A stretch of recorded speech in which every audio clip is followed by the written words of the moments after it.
All right. All right. All right. We're live. Nobody's here, but we're live. Let me do a couple things real quick. Can you hear? Because I've got this pipe through my computer. Can you hear that? On family night? I can, yeah. Can you? Have All right. You're not supposed to. Let me Oh, see how to turn that off. Let's see. is Let that me the wrong answer? My bad. That's all right. No. I'm still waiting on my guy to put that stream up. I may be flying blind here.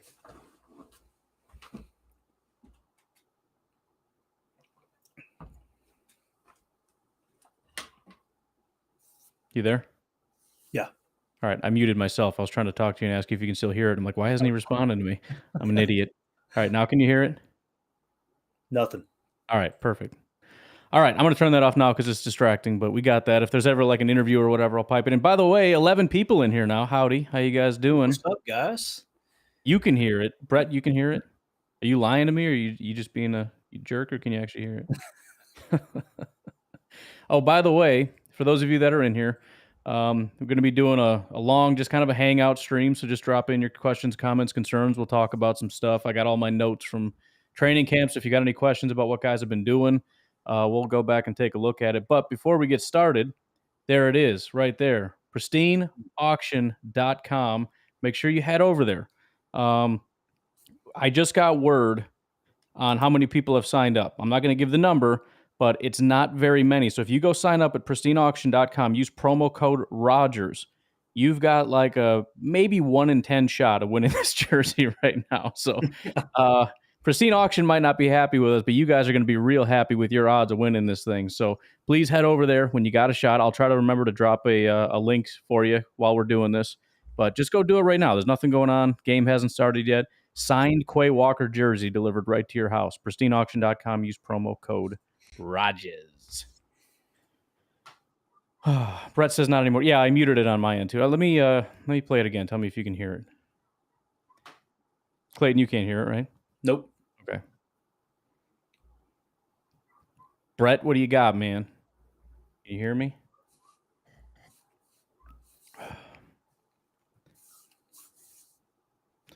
$56 countdown to family night. Actually, we've got negative. Brett can't hear it. All right, I got to figure out which one of these it is. Rogers is doing an interview. Anyways, we'll figure that out at some point. Sweet. Yes, sir. I'm telling you, dude, if this guy comes through with the feed for me, I mean, granted, like I said, it's going to look like the Zapruder film, but still, it's better than nothing, right, down here. Yeah, we got some boots on the ground. We've got some people that are going to be at family night. We're going to have them join us at some point. We got a couple different people out there. By the way, if you're out there and you want to jump on, you want to show us, we can just have you join with your cell phone.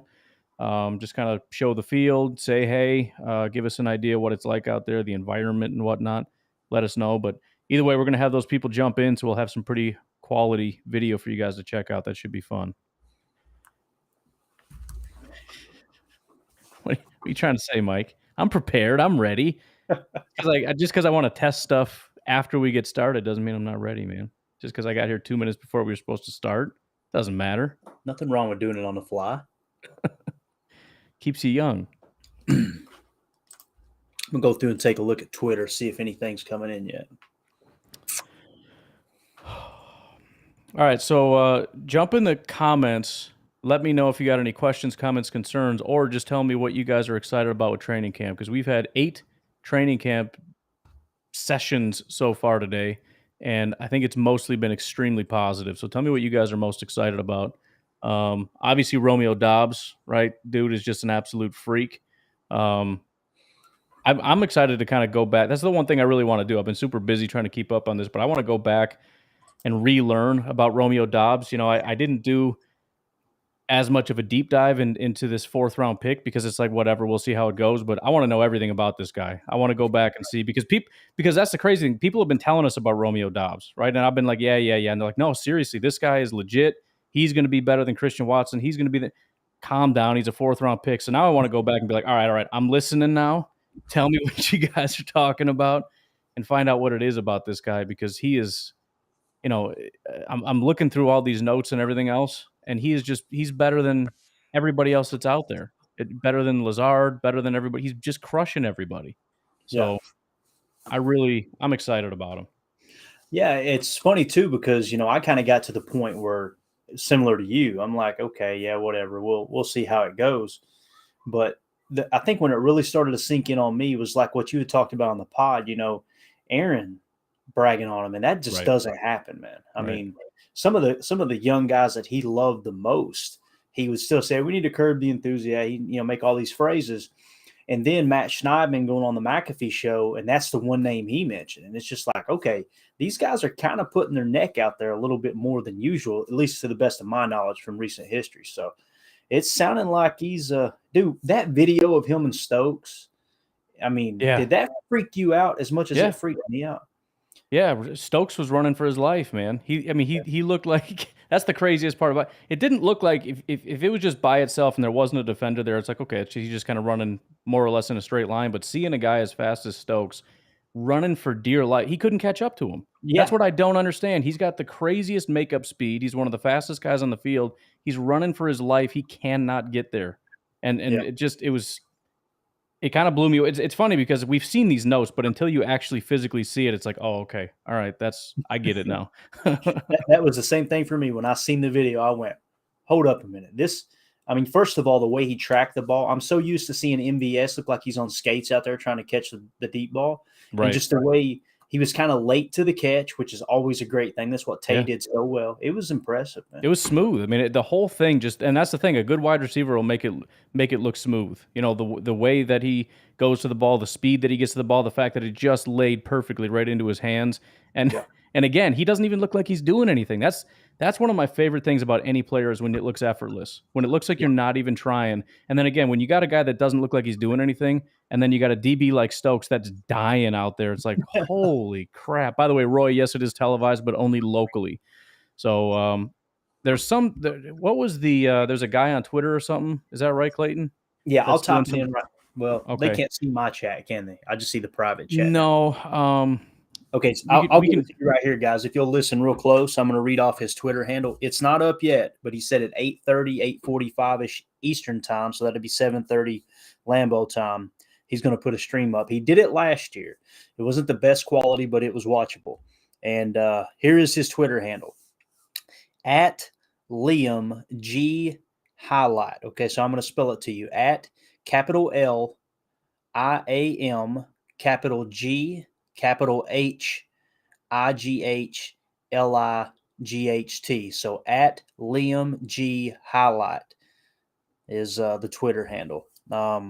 If you might be able to search Liam Green as well, LIAMGREEN. That's his name. Dude looks like he's, I don't know, 8 years old, but obviously he's got the inside information when it comes to streaming family now. So yeah, that's that last year. Like I said, when I seen he posted it last year, Ryan, I was like, okay, yeah, whatever. This dude, and sure enough, he had it. So we'll see. Yeah, and Mike is talking about Zach Tom. That might be my number 2, just in terms of my excitement level. Not quite as much in terms of dominant news, like he's just crushing everybody, which he might be. It's just not as tweetable. A wide receiver that's catching passes is something that those guys are going to be tweeting about. Like I said, a stalemate where you just happen to block a guy. They're probably not going to tweet about that, but Right. just the fact that he's moved so rapidly. And at tackle too. It's one thing to get some looks at guard and everything else, but to rapidly move your way up to first team tackle and stay there pretty much the whole time, that's just crazy to me. And it seemed like one day he's second team and it's like, oh wow, that's crazy. And the next day he's first team and he's first team left tackle, first team right tackle pretty much all the time. So yeah, starting week 1 is going to probably depend a lot on injuries. But there is a real good shot, especially if Bakhtiari doesn't start week 1. Yeah, I think it's going to be he and Yash, which is just insane to me. Yeah, it's wild. And that's what kind of stuck out to me about Zach Tom was, you've got Yash there who had a decent year. I know as far as PFF, it wasn't great, but I mean, we've seen him hold up against Bosa, and that gave us a lot of confidence in him. And Aaron definitely liked him quite a bit. He bragged on him all year. But when they go out with the first teams there and they got Zach Tom at left tackle and not Yash, I was like, hold up, wait, they see something Yep. in Zach Tom, that's for sure. And that's what I was trying to say on the pod the other day. It really felt to me the same way Elton Jenkins felt. It's like, I don't know Right. much about this guy. I have no reason to think he's going to be a contributor right out of the gate, but they sure see something in him, and that says a lot. Yeah, and that's the thing. A lot of people had kind of the attitude of, well, the coach said they were going to be shuffling guys, so it's just shuffling. But to shuffle him to first team left tackle, that seemed a little surprising to me. And then again, the fact that they've kept him out there. I mean, it's in my mind, it's one thing to shuffle guys to kind of see who you want where. It's another thing to force feed him reps because we need him ready. And that's what it seems like they're doing. It's Absolutely. not a matter of let's see what he can do. It's a matter of you better figure out what we're doing because there's a real good chance you're playing week 1. So that's what it Right. feels like to me. They're trying to get him prepared to play. What's up, Yep. D-Lo? Got us a crowd in here. I love it. Right? Yeah. It's early, but people are hanging out. What do we got going on in Lambeau Field? Not much. Nobody's out there yet. Let's be clear. 12 last 2 MVPs are not due to psychedelics. It was due to the live pick. The live pick. What does that mean? You know what Oh, that the means? love. I bet he means the love Oh, pick. the love pick. Yeah. That makes sense. I don't know.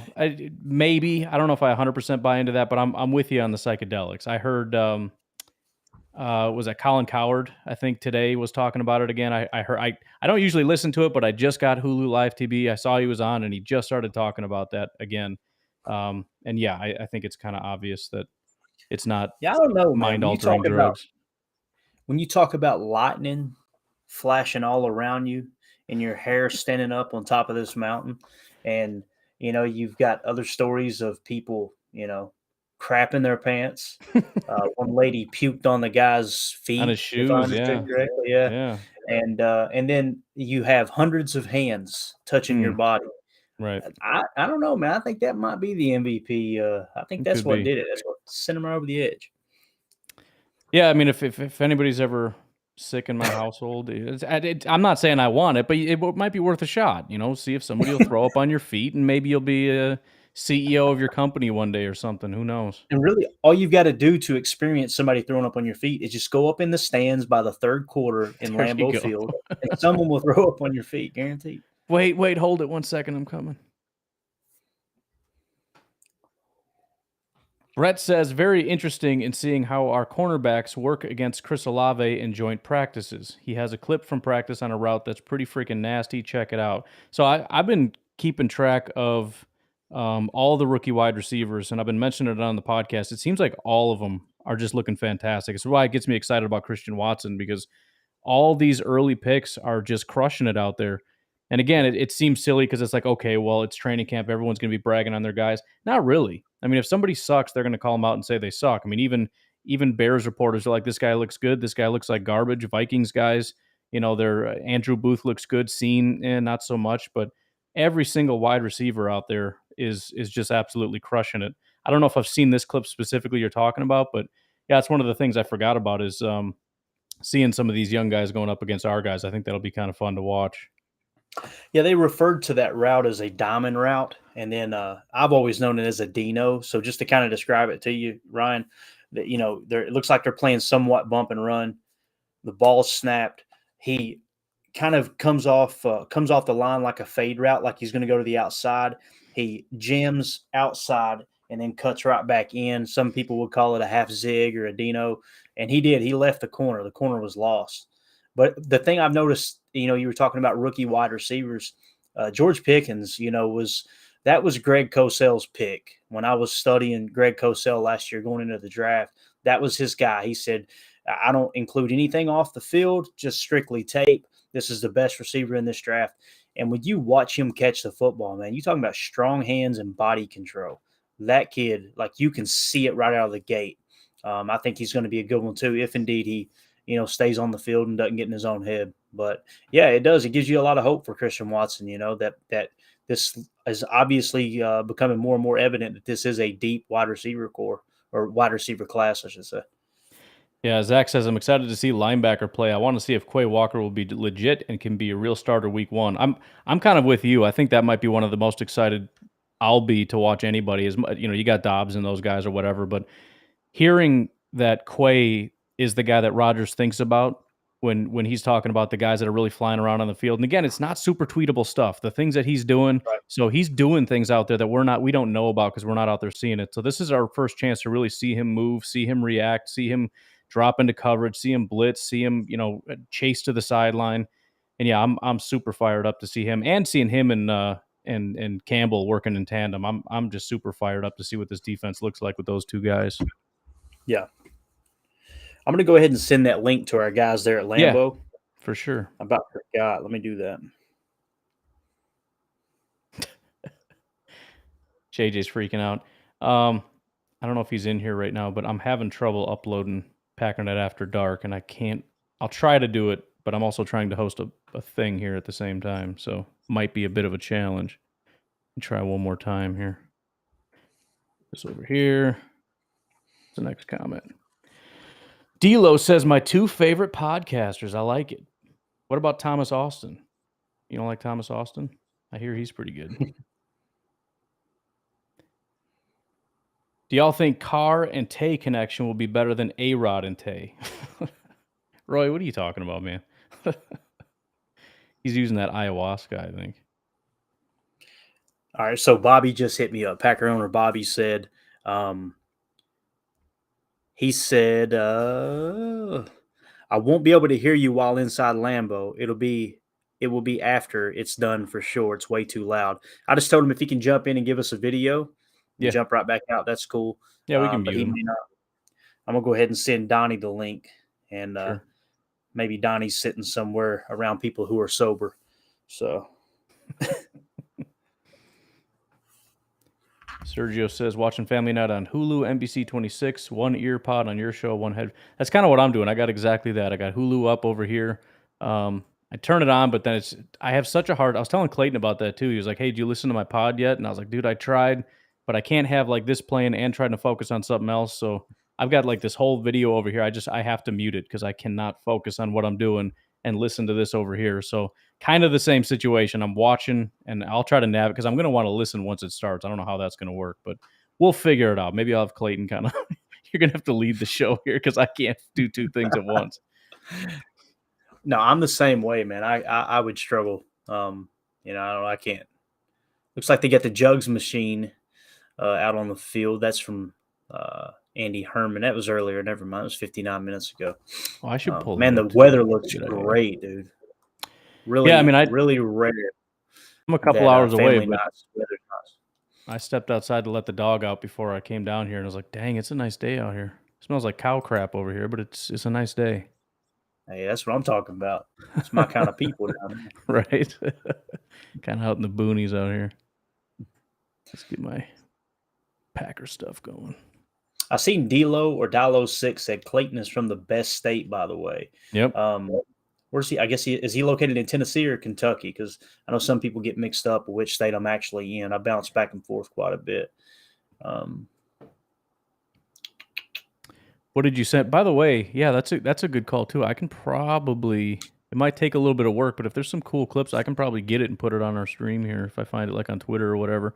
So if you guys see anything you want to send it to me. I'll get it downloaded and put it up over here, or we'll get it up on the screen. Okay, so Packer owner Bobby said that's perfect. So just kind of keep an eye out, Ryan, if people are trying to join. Okay. You know what I mean? You'll show them in the queue. So I see, Brett, your 1265 Lombardi. You're talking about Olave, the route. All right, let's pull that up and look at it. Why not? See if I can do this. It's so loud in my ears. Jeez. Let me just share my screen. I apologize if I'm pronouncing it wrong, if it's Dilo or Dilo, but yeah, Lexington's a great place, man. Great place. Look at this. Woo! Lord have mercy. There it is. Yeah, it's pretty sick. Yeah. Get that out of here. Get it out of here. Yeah, I'll actually be in Lexington in October. I'm coming up to watch the Cats play the South Carolina Gamecocks. I'm gonna get a first-hand look at Will Levis if he's healthy, of course. So looking forward to that. I was like, I might go up for a game this year. I don't know. And then I heard Greg Cosell say that Will Levis was his top quarterback right now, and I was like, okay, I'm gonna have to go up and see Will Levis before he enters the draft. So Philip wants to know, at what point do we get concerned about Crosby? That's what I'm asking, Philip. Yeah. I think Makes at me the time, nervous. around the time Gabe Burkick starts making some of the field goals, we can start getting worried. He's Yeah. missing too many kicks for me to worry about Crosby right now. Oh, here you go. Sergio, man. Mike says, great job with the interview of Krista Watson. Nice work, Clayton. Oh, thank you, Mike. I appreciate it, man. That was I feel like the interview turned out great too. But the conversation beforehand, we talked for probably 45 minutes before we even started recording. And I was like, listen, I just got to hit record because this is all good stuff. Like, Yeah. so she was a really, really cool person, man. Just hearing, how dedicated she is to her children. I know we got a lot of parents that listen to the show, and obviously Ryan being a parent.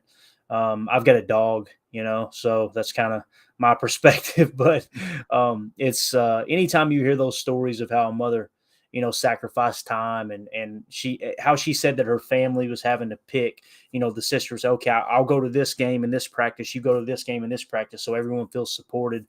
And hearing her get emotional was it really, it kind of shows you why when you see Christian Watson, he's always smiling. When you hear Aaron talk about how he's just an intelligent kid, he just seems like he's very appreciative. It's obvious that the apple didn't fall too far from the tree there, but I appreciate that though. It was an easy interview, man. She was awesome.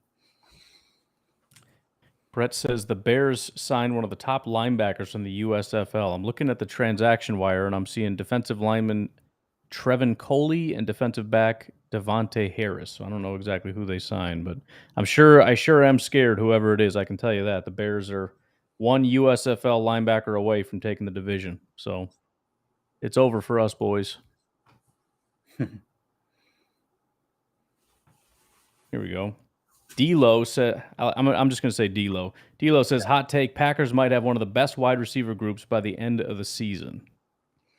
I'll tell you, man, Ryan, it reminds me, and I said this earlier, just the buzz around this young receiving core.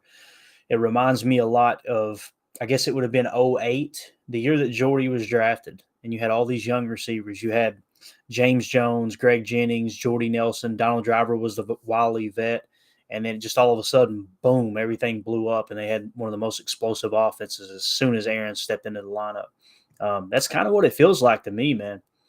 It's there's definitely a difference between this year and last year, and I know I'm somewhat biased in my opinion, or closed-minded, I guess you could say, because I never liked the idea of that much of the offense going through one receiver. But when you've seen the results, it was like, how can you argue? Right. But yeah. Yeah, I don't know about one of the best wide receiver groups, but I definitely think people, not even within Green Bay, I think a lot of fans are relatively comfortable, but I think outside of Green Bay, people are very doom and gloom. Packers are doomed. I think it's nonsense, man. I think they're going to distribute the ball real well. Even if the guys we have, like Lazard, which we know is a good receiver, and Dobbs and Watson and Watkins are just decent enough, along with the guys that we already have in the defense, they're going to make themselves look silly by predicting a complete collapse. I saw that was the other thing I saw Coward was talking about was the Vikings are going to win the division. It's like, no, this guy's an idiot. I can't watch this. Yeah. Rare non-stormy family night. Yeah, it's looking real nice out there. Like I said, I stepped outside a minute ago and it was a little on the warm side, but it's about as perfect as you can get. It's beautiful out there. That's great. What else we got here? I'm getting behind on the messages here. Oh, here we go. D'Lo says Lexington. I think you already talked about that. He's also going to try to make it to some UK football games this year. Nice. Hey, see if you can make it to the South Kakalaki game, man. I'd like to shake your hand. Sergio's got family in Winchester, Kentucky. There you go. Kentucky in the house, man. Right? It's Dylan or Dilo. All right. I think D'Lo sounds cooler, man. But Yeah. Whatever. I'm not going to tell you how to say your name. I'm not going to tell you how to say your fake name. Here we go. Sean Boyer. How much do you think Rodgers going whatever insane led to Adams wanting to leave the team? I like how YouTube just bleeps it out. Or maybe Sean did that out of courtesy. I have no idea.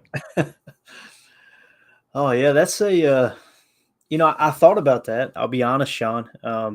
It kind of made me think, were there conversations behind the scene? And Devonte was like, I don't even know if this guy's going to come back. But then on top of that, he's talking about his life was changed on top of a mountain in a lightning storm with 100 hands touching him. I get it. But I don't know, man. For me, I think Devonte wanted to go to the Raiders a long time ago. And one thing that I come away from the whole situation with is I definitely don't blame the front office. And anyone who thinks that it was the front office's fault is just kidding themselves. Yeah. So now I will say this about Tay. If you'll remember last year, Ryan, he did say, I was standing on the mountain and shout for 12, like because they're close. Yeah. Everybody's all of a sudden now acting like they didn't have this good relationship. Not everybody, but some, and especially in the mainstream media. I don't know, man. I don't. I think if I had to answer that question one way or another, I would say no, it didn't. But I don't know. It just kind of seems like he was going every offseason hanging out with Derek Carr, and obviously they had these conversations about it. I know this. I'm glad we came out the way we did, because you're talking about signing Tay to a 3 or a 5 year deal extension, whatever, and to pay him that kind of money, and he's approaching 30 like that. That's and instead you're coming away with a first and second round pick, and literally, I don't know what the cap hit will be next year, but I imagine it will be at least 20 million. I haven't looked at Spotrac, but all that cap saved on top of a first and a second round pick. I'm glad. I think we came out really, really well with that. Yeah, and I think with the Adams thing, it's more or less the stars just kind of aligned for him. He's always had his eye that direction, but he doesn't want to bail on the Packers. But more so than Rodgers going crazy, I think he just knows Rodgers is about done. Even if he came back this year, he knows it's a year or two, and he doesn't want to be left on an island and end up, playing for some garbage team out in the middle of nowhere. He's got an opportunity right now to go to the team he's always loved, to play with one of his best friends. That, by the way, is probably a big reason why he ended up getting a massive contract, because, that was probably part of the situation. He's not going to go there if Carr is going to be out in a year.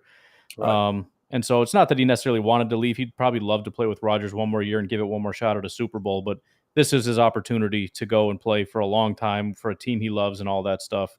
And he's really just given up maybe 1, maybe 2 years over here with the Packers. So I think he just jumped ship when the opportunity arose. It's a great point. Look at this from Dilo. After that interview with his mom, I got myself a signed Watson jersey on pristine auction. Kid's got a bright future. Nice. Speaking of, go ahead. Go ahead. No, you go. Go ahead.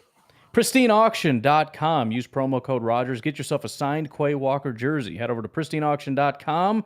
All you got to do is, when you sign up, you can use promo code Rogers. You're going to get $10 off anything that you end up winning. So if you win a signed helmet or something for $50, you're going to get it for $40, and you're going to be entered to win a signed Quay Walker jersey. And considering a handful of people have signed up so far, you got a real good shot at winning it. So head over there, check it out. And we got 44 people in here, man. I mean, just pause this, go do it right now. You got a real good shot at winning that thing. It doesn't cost you anything. You get it for free, just sent to your house. All you have to do is type in, how many letters is that? 6, 7? It's the easiest thing in the world. I grew up in Kentucky, man. We have a hard time with numbers and letters. So depends if he's still got a D in his name. I can't keep track. All right. Andy says there's 30 watching, but only 8 likes. Let's pump. Yeah, man, what's going on with that? See, this is why we can't get people over to Pristine Auction. They won't even reach down and click that like button. That's too much work, man. I'm just trying to chill, man. I'm trying to drink a beer and watch TV, and you guys are telling me to click likes and go to another website and stuff. I'm sorry. Just do whatever you want. I don't want to pressure you. Maybe a couple more times, but I don't want to. Andy, the AKA the like sheriff in here. I'm about it, man. Right? Tell him, Andy, get on him, dude. I'm so mad I can't.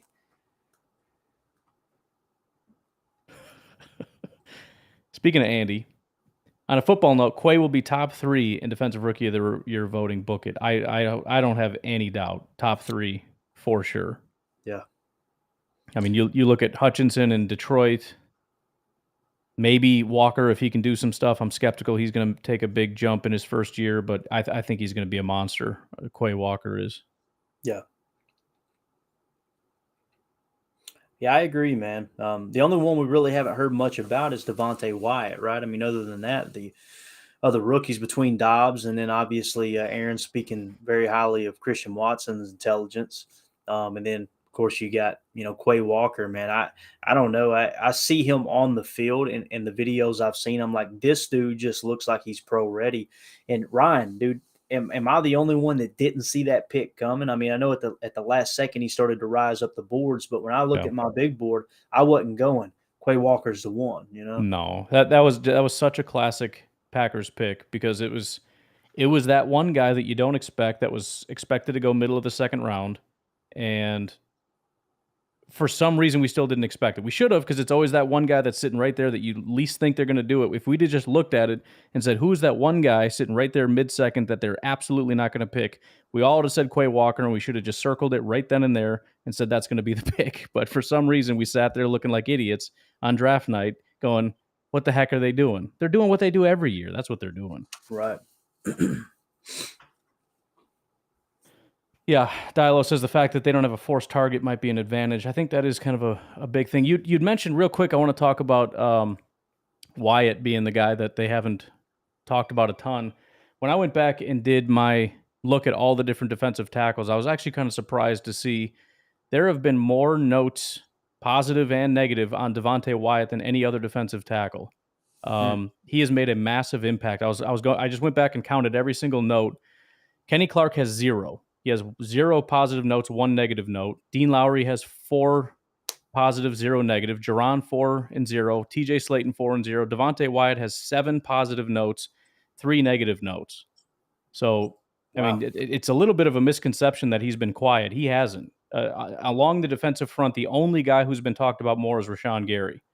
So I saw, forget who it was, kind of tweeted that out, that he's disappointed that he hasn't made an impact or whatever. And it's like, I think you're wrong about that. So let me just pour through a couple of these real quick. Some of the notes that I've got here from some of the days on Wyatt. So if we go back to day 6, it says Packers rookie Devonte Wyatt showed his athleticism in one-on-ones, winning 2 of 3 reps against left guard John Runyon. Wyatt's speed forced a hold on the first rep. After Ryan stood him up, Wyatt came back with an impressive hands to shock Ryan out of position, then explode past him. We've got scroll on day 5. First day of offensive line, defensive line one-on-one, strong showing for Devonte Wyatt, getting a chance to really see his power.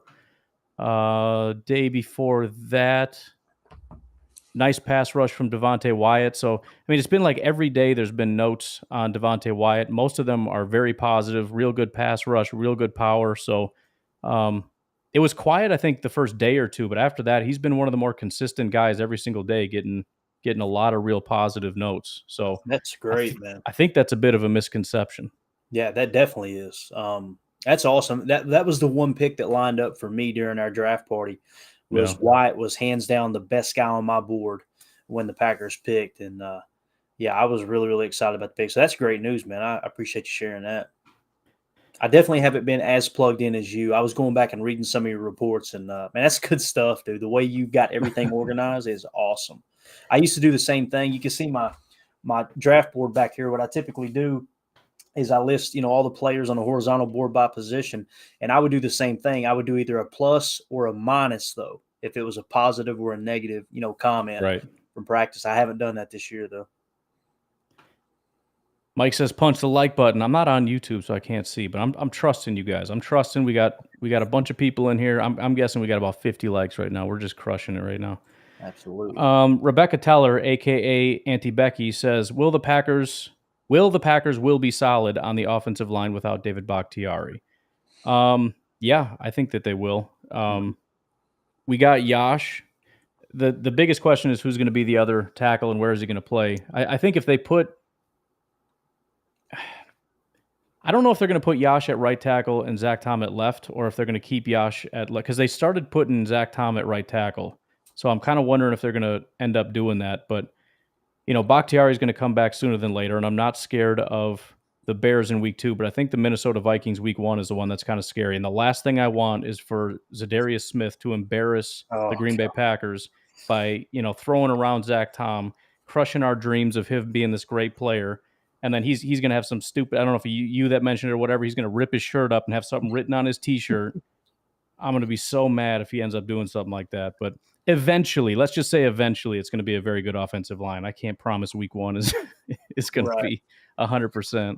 And my pick would be to reduce the shuffling. I would like to see Yash at left tackle and Zach Tom at right Yeah. tackle, simply because at least you know what you've got at left tackle with Yash. And I think we all feel pretty comfortable in saying that, at least me personally, I know some people differ, but I wasn't a big Billy Turner fan. And the Right. fact that Aaron was able to win, back-to-back MVPs with Billy Turner at right tackle tells me that front side pressure doesn't bother Rodgers near as much, obviously, as something from the backside. So I would say Yash at left and Zach Tom at right would be my pick. But again, what's so cool about this conversation? We're not freaking out. And at the same time, David Bakhtiari may be ready for week one. If he's ready for week one, our offensive line is deep. I mean, at least, judging from the outside looking in of how they've kind of thrust Zach Tom into all this practice time, it's a pretty cool spot to be in.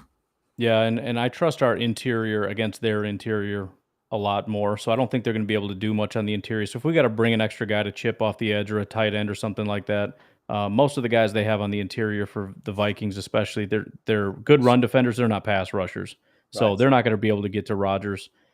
We just got to be able to keep the edges secure, and we'll be all right. Losing Z and Tay isn't ideal, but I love having hungry players like Gary as leaders, people who want to retire as Packers. Yeah. Amen. Yeah, I say get Gary under contract as soon as possible. Get that out of the way. Get it out of the way.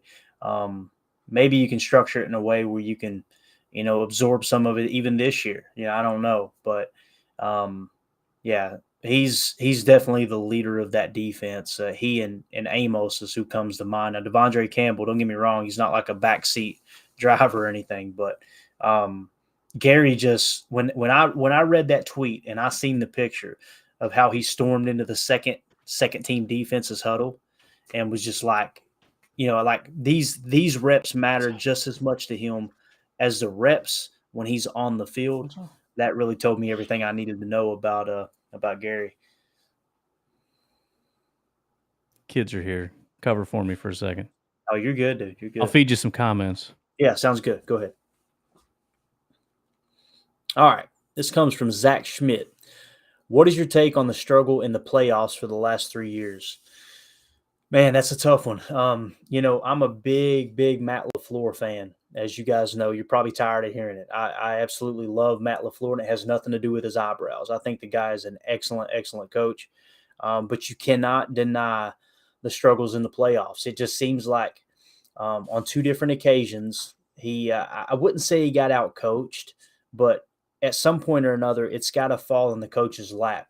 I had a pretty heated conversation in the Packers shareholder Facebook group last year, mid-season, when everybody, I was screaming, we've got to get Mo Drayton out of there. You can't have every aspect of the special team struggle the way it is and it not be somewhat, connected to the coordinator itself, special teams coordinator. And the fact that it took so long for LaFleur to kind of pull the plug on that, what I told that guy that I was having this conversation with in the shareholders group, I said, it's going to cost us a Super Bowl. Special teams are going to cost us a Super Bowl. And this was like week 6 when I made that comment. And I'm telling you, when it happened in the Niners game, I was just, I wasn't like, I can't believe this is happening. I was going, I can't believe it didn't happen sooner. Like this has been the glaring problem all year long. So with that being said, that's on LaFleur too, I love LaFleur as a coach. Like I said, you hear me pound the table for him all the time. You guys are probably sick of hearing it, but you cannot deny the struggle in the playoffs. But let's look at those struggles. I mean, you're talking about that deep pass over Kevin King right before halftime the year before, and then the special teams gaffes last year. It's not like we weren't the better team in both of those games. I really believe that. It's just, man, you've got to put it together. I guess the best way to answer your question, Zach, is I have no earthly idea, dude, what it is other than what can go wrong went wrong, right? What could go wrong went wrong in both games. and it's a struggle, but that's why you go out and you throw the book at Rich Bisaccia and you get the special teams squared away. And I think that will not be an issue this year. Like Ryan was saying last night, I believe it was on Packers Without Borders, we don't need the special teams to be a top 10 unit. We just need them to be right there in the middle tier. Give us a top 25 special teams. For God's sakes, just get in somebody's way so they can't put their hands on the ball. That's all we need. Just stand in the way for just a second. Right. And we're going to the next round of the playoffs. So yeah, it's tough, man. It's tough to kind of narrow it down. That's been my biggest thing is our plan this whole time is better and a little bit better. And we've been doing that, but it doesn't do any good when it matters, you collapse. It doesn't do any good to build up this great offense if you don't show that offense when you're up against the 49ers, up against Tampa, whatever. To have this great offensive line that doesn't play like a great offensive line or defensive line or special team, whatever it is, there's always a thing that just tends to fall apart. And I think the thing that I really like about this team that we have now is it's not based on one or two superstars, where it's Aaron Rodgers and Devontae, and if that connection isn't working, we're in trouble. I like the idea that we're more spread out, and that's on. It's not just the wide receivers; it's everything. It's the running backs, the wide receivers, the tight ends. It's all relatively equal. Same with the defense. Is the defensive front better than the DBs, or is the DBs better than the defensive front? I don't know, and it doesn't matter. So, and that was kind of the thing JJ was talking about yesterday, where if you can play the run and still cover, or play coverage and still stop the run, you got it. You know what I mean? So I think it's just that level of being consistent where there's not those weaknesses where if we just keep pounding the Packers like this, they can't stop it. You need to be that. Forget about the superstars. You need to be a unit that is fortified all the way around. Yeah. It's that sort of Spartan mentality of it doesn't matter that we don't have as many. It's just the fact that we are a fortified unit and we work as a unit, and there's no way around. You're going to have to try to go through us, and you just are not going to be able to do it. So it's consistency. They have to be a more consistent week to week team. That's the only way. Yep. Completely agree. And what's so cool about having these great edge rushers, if Preston does show up like he did last year, and obviously Rashawn Gary is going to be great. I think everybody agrees. Think of what this is doing in training camp right now for that offensive line and how it's helping them. I mean, they're going up against arguably, at least the top three cornerback tandem, or unit, I should say, with Jair, with Douglas, and with Stokes. And then on top, and Amos floating around back there too. And then on top of that, you got Rashawn Gary and Preston Smith screaming off the edge. This offensive line, I think, is going to be ready. And I can't think of a better scenario for the young receivers than to go up against this real tough defensive back group. Yeah, we got the Packers starting to take the field now, so we're kind of getting going here. It's 7:14. All the boys are huddled up, and they got their goofy caps on, which I think is the dumbest thing. I haven't talked about it on the podcast, but I'm sorry. I think that's so stupid. And I've seen players kind of talk about it. I haven't super dug into it, but it's so dumb because it's what is, huh? It's on Hulu, Cullen. What channel? I don't know. TMJ4. Go find TMJ4. He's freaking out. My boy wants to watch the Packers. Hey, that's a good thing. He's raising them right. He comes in, he bursts in the door, and he just goes, "Where is it?" I don't remember what else. Oh, check this out. We got Bobby in the house. Bobby's in the house. What's going on, big man? Look at this. Let me see if we can blow him up a little bit. Not me. Wrong guy. Go, baby. Yes, sir. There we go. That place is packed. I'm going to we'll mute him because he's kind of, well, we can just turn him down. Look at that. Look at that. He's right on the field, man. Oh, man. Got that access. I love it. Bobby, he's royalty around there. Yeah, he is. That's a good man. Appreciate you, brother. That's cool stuff, man. That's super cool. He's got awesome seats, too. Well, that was awesome, man. I'm glad he was able to pop in. Hopefully we'll be able to do that a couple more times. That's some awesome seats. But, yeah, anyways, you know what they always say about boxers? It's not the boxing gloves don't protect the person you're punching. It protects your hands so that you can beat the living daylights out of them better, right? It protects your hands. It's the same with this. It doesn't protect your brain. it protects your skull so it doesn't hurt as much when you smash into stuff. So you're going to smash into things harder, which is going to hurt your brain. It's the smashing into things, it's going really fast and stopping really fast that damages your brain. So adding more and more cushion, more and more protection is not doing anything. Colin, I don't know how to help you, bud. You got to just go find it. We just got Hulu today. Here, let me go through this real quick. Here's hold on. You're talking about Jordan Love. You want to talk about Jordan Love for a second, Clayton? While I try to get my voice set up here. Absolutely. So take your time, man. So Jordan Love. Let's touch on Jordan Love for a second. You know, I think people are trying to write him off too soon. If you guys will go back, and I challenge everybody to do that. Anybody who's got, something negative to say about Jordan Love, first of all, I'm not saying he's going to be a great quarterback. But if you go back and look at what Rodgers did his first 2 years in the league, I mean, he talked about it the other night, his very first family night. Do you remember your first family night? Yeah, I threw one pass. I think he said I completed one pass and it was a great pass, right? I think people were just jumping the gun a little bit too much on Jordan Love. But as far as this camp, he's starting to flash.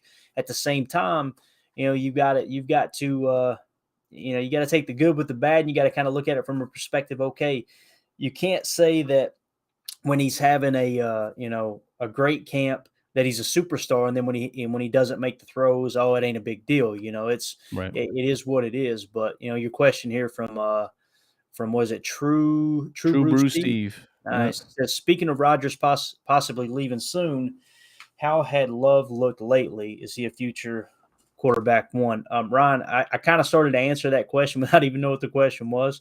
I think it's just too early. What it's going to come down to is the timing of the contract and how long is Rodgers going to play. And I don't think a 5th-year option unless Rodgers is gone would be the best way. I think they've got this year to decide, do we want Love? And if they want Love, what they're going to have to do, if they say this is the guy for the future, then they're going to have to extend him on a contract, not a 5th-year option. I think that what they could do is extend him on a contract to where that final year, let's say Rodgers comes back next year, right?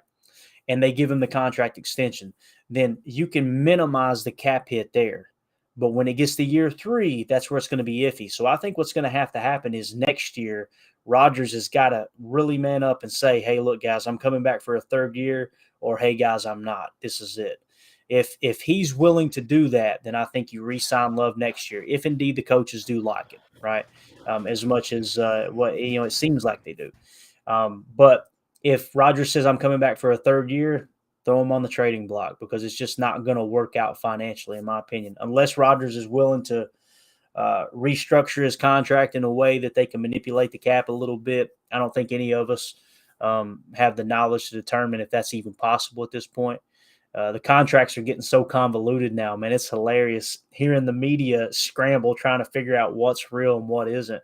I think McAfee's got his thumb on it as good as anyone, having on the beans, and he had the LA Chargers GM on, and he's just slowly extracting information from these general managers, trying to understand how the contracts work and the voidable years and cash over cap and all that. But yeah, I mean, it's a tough one. Like I said, I don't think a 5th-year option is going to be, pardon the pun, an option if Rodgers doesn't make a decision by next year. But what do you think, Ryan? Yeah, I think it's somebody else asked that question. It's really hard because there's so many variables that are still out there that we don't really know yet. How Jordan Love is looking and what Rodgers is planning on doing at every step along the way changes the equation a little bit in terms of what we end up doing with Jordan Love, whether that's keeping, trading, paying, how much we're paying, and all that stuff. So right now it's very up in the air, but I think the plan is they're not going to get rid of Jordan Love really anytime soon unless they've just completely determined this guy just doesn't have it. But Rodgers is leaving.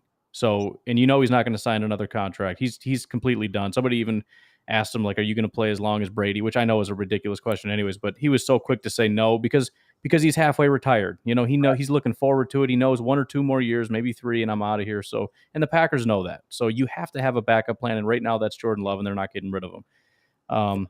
And as far as how he's been doing, he's had 2 pretty rough camps so far out of 8.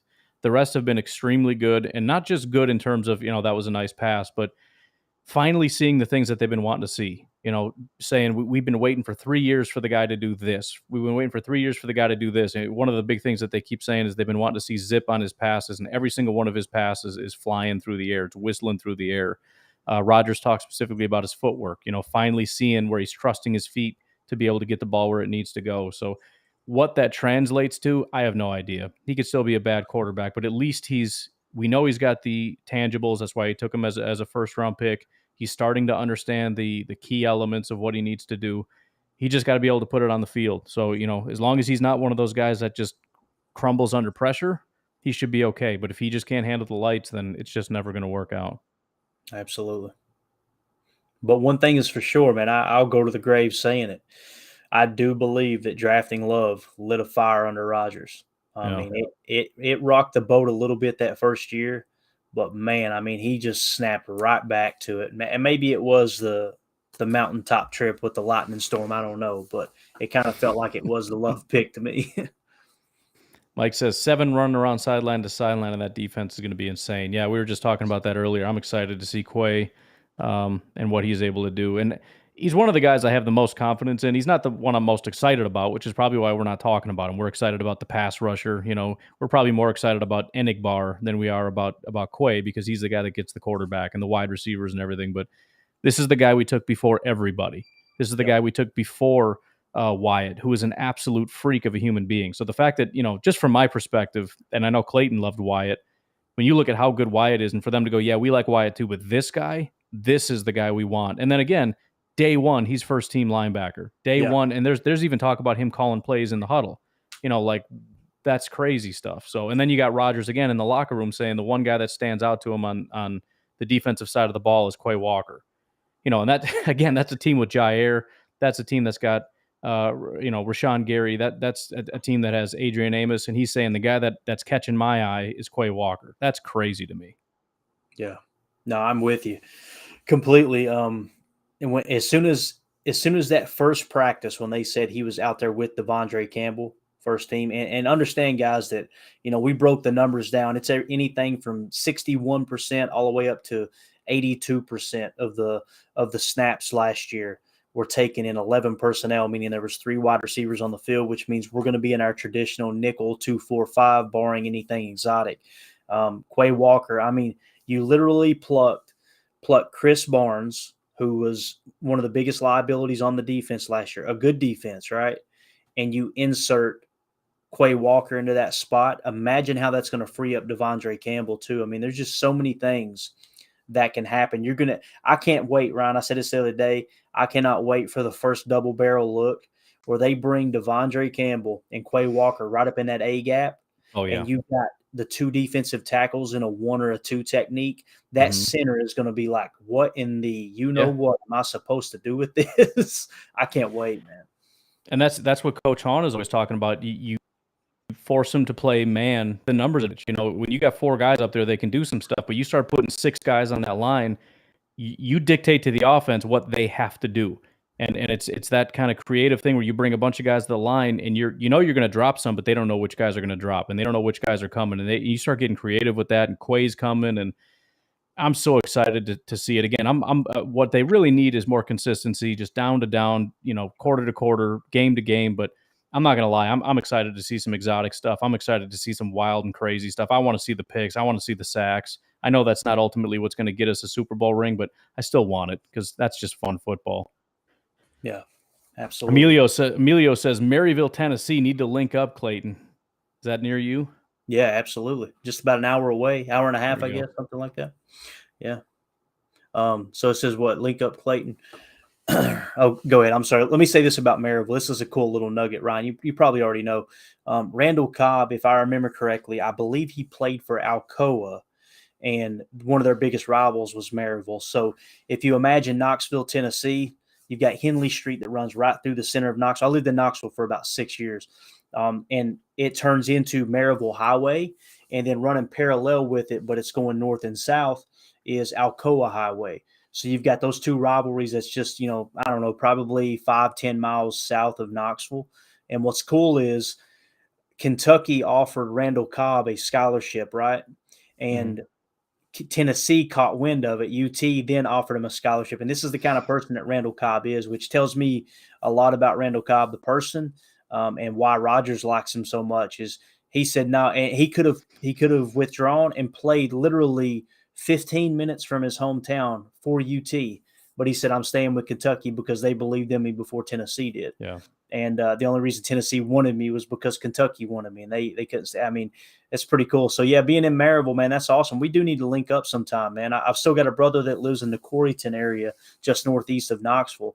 But Knoxville's old stomping grounds, man. It's a cool town. He goes on to say, "I really think having Tom Clements as a quarterback coach is going to help Love. Like Clayton was saying, I think it would be big for him, just like it was helping Rodgers. Yeah, and Rodgers even kind of talked about that. You know, Rodgers is the one saying, 'I want this guy,' and it's for a reason because he's one of those guys where he kind of knows almost everything, and he needs somebody that's going to be able to challenge him on fundamentals and things that he needs. And if Rodgers is saying he's the guy that I need that can challenge me to grow and be better, yeah, I love the fact of that being given to Jordan Love to be able to see those little things in Jordan Love in his game that he needs to do and be able to tweak it and get the best out of him. So that's kind of another one of those little hidden things that isn't probably talked about enough is the addition of Tom Clements, not just for Rodgers because they're buddies, but what is that going to do for Jordan Love? That is pretty exciting to think about. Yeah. Absolutely. If you guys will remember when Rodgers was drafted, too, the big knock on him was how he held the ball. He held the ball high. Hmm. And, it was, McCarthy, of course, but also Clemens that straightened all that out. And now you just see the way that he spins the ball. Like he said, that drop and that hitch. Ryan, you remember, man, I think it was 2019 when he said he went back and watched the tape and Yep. he caught something.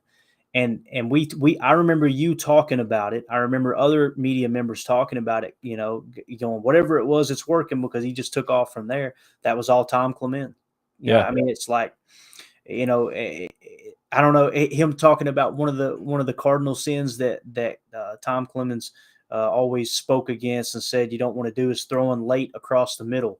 And then when you see that last play last year when he went to Devonte in double coverage, it was Yep. late across the middle. Just amazing. Yep. Yeah. Dilo wants to know, is anyone else joining? The link is out for a few people. Some of the other people from the team, I know guys are working and whatnot. I don't know if they're going to be able to make it. It's open invitation. We've got some other people that are at the game right now that might be able to pop in once in a while, like we just had. So we'll be able to have that, and maybe some. I sent it out to some surprise guests. There's no commitments or anything, but if they're able to make it, they're welcome. So it's a pretty cool format. We can just kind of send out a little link and they can join whenever they want. So it's Yeah, kind of just open format. Me and Clayton are going to hold it down. And if people want to bop in, then that's what we're going to do. I'll say this too, Ryan, real quick. It looks like he went live with the stream, that Twitter handle that we were talking about. Okay. So for you guys, we mentioned Liam Green. If you'll search Twitter for LiamGreen, that's not his Twitter handle, but that's his name. You'll see a guy standing next to a red car. He's got the live stream up right now of Family Night. Again, it's a little bit like the Zapruder film. It's going to be a little bit ghetto, but hey, it's better than nothing. So Yeah, and Mike has got a perfect question right now. Romeo Dobbs, how likely is he to win Offensive Rookie of the Year? I appreciate the setup because I've been holding on to this one that I saw on Twitter. Matt LaFleur was asked, is Romeo Dobbs the real deal? He says, quote, he's made some splash plays, that's for sure. He's got a great attitude. I love his process, how he comes in every morning. He's one of the first guys in the building, and he's got a routine. That's rare to see for a young player. It's still hard for me to process, and there's all those alarm bells in the back of my head saying, dude, calm down. He's a 4th-round pick.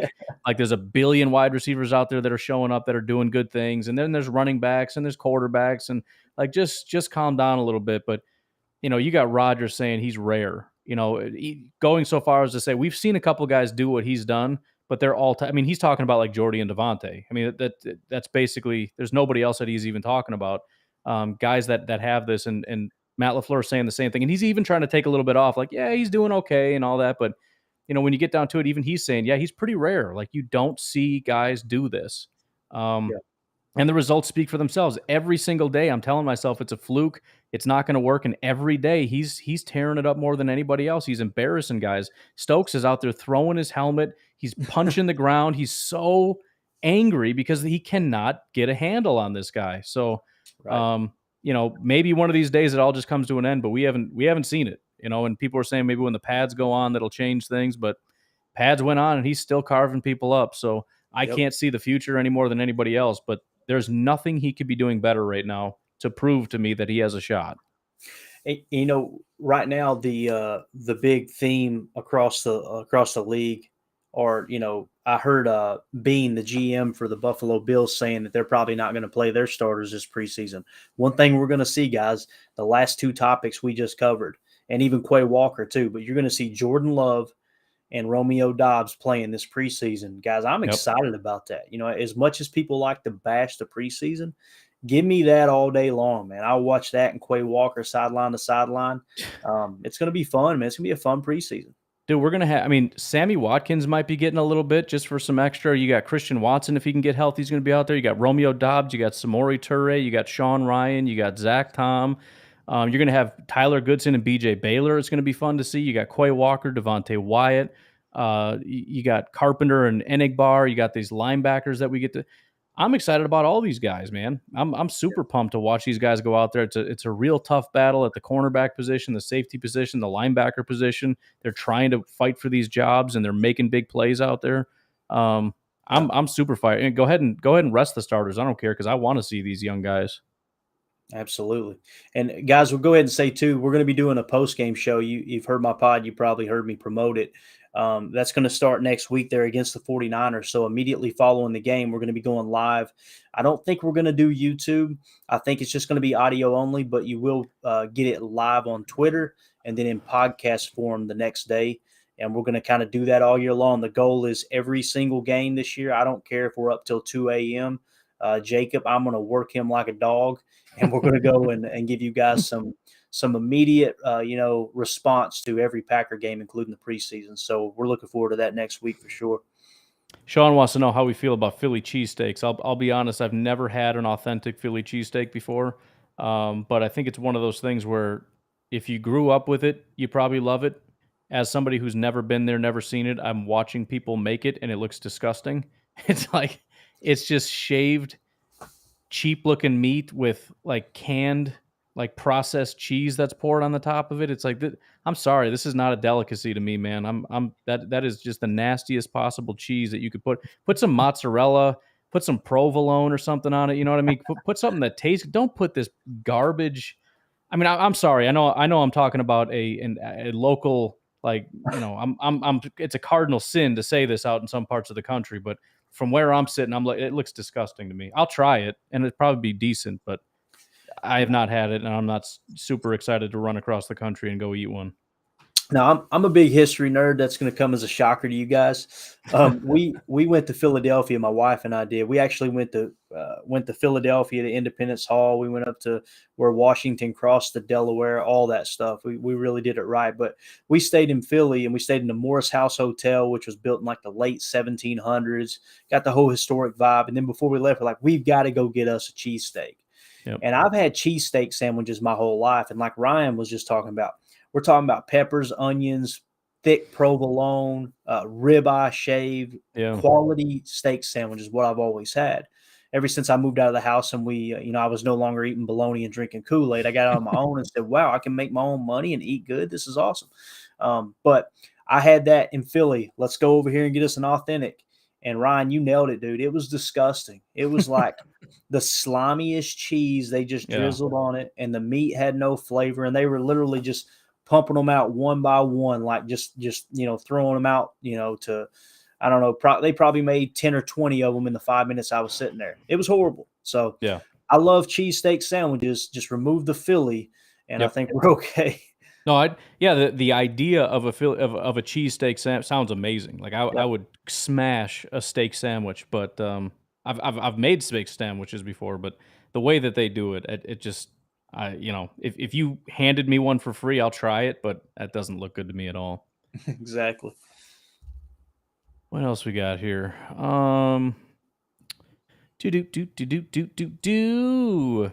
Mike says, I saw Sammy make a nice deep catch at practice. Were you at practice? Is that how you saw it? You must have been at practice, I'm guessing, unless somebody posted a clip.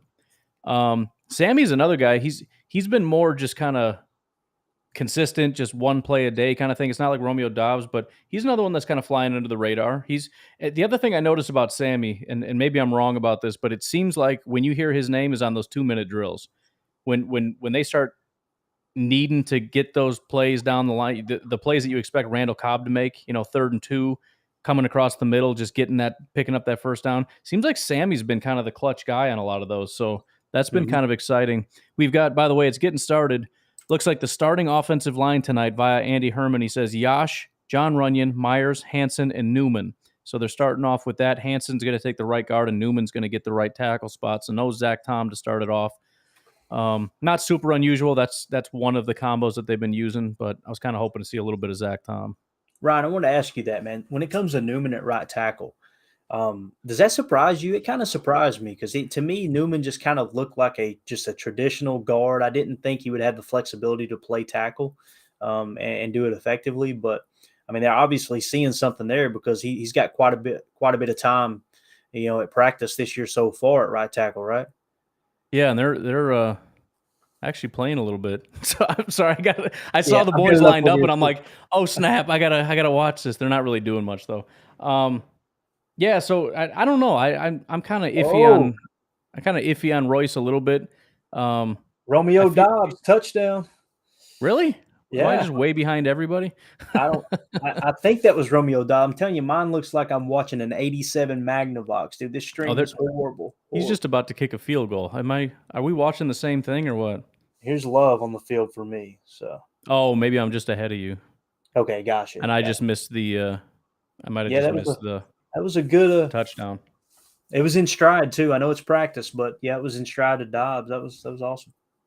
Let's see if Burkitt can make a kick here. Oh yeah, right down the middle. All right, yeah, I'm starting to get a little worried about Crosby. That was a question earlier. I said if he starts making these kicks, then I'll start getting. He I think it was like the first day or two he missed like 2 out of 3 or something. It was real ugly, but he's been pretty clutch since then. So we'll see. I don't know. Mason has dodged so many bullets. He's like a cat, man. He's got 9 lives. I don't know how many lives he has left, but every year it feels like they're bringing in competition, and it really feels like maybe this is the year he's going out. And Mason just digs deep. He starts crushing every single kick. He wins the competition, and it's game over. So, yeah, Rodgers is on the field. Are they going to do something with Rodgers here? Yes, you're definitely ahead of me. That's cool. Yeah.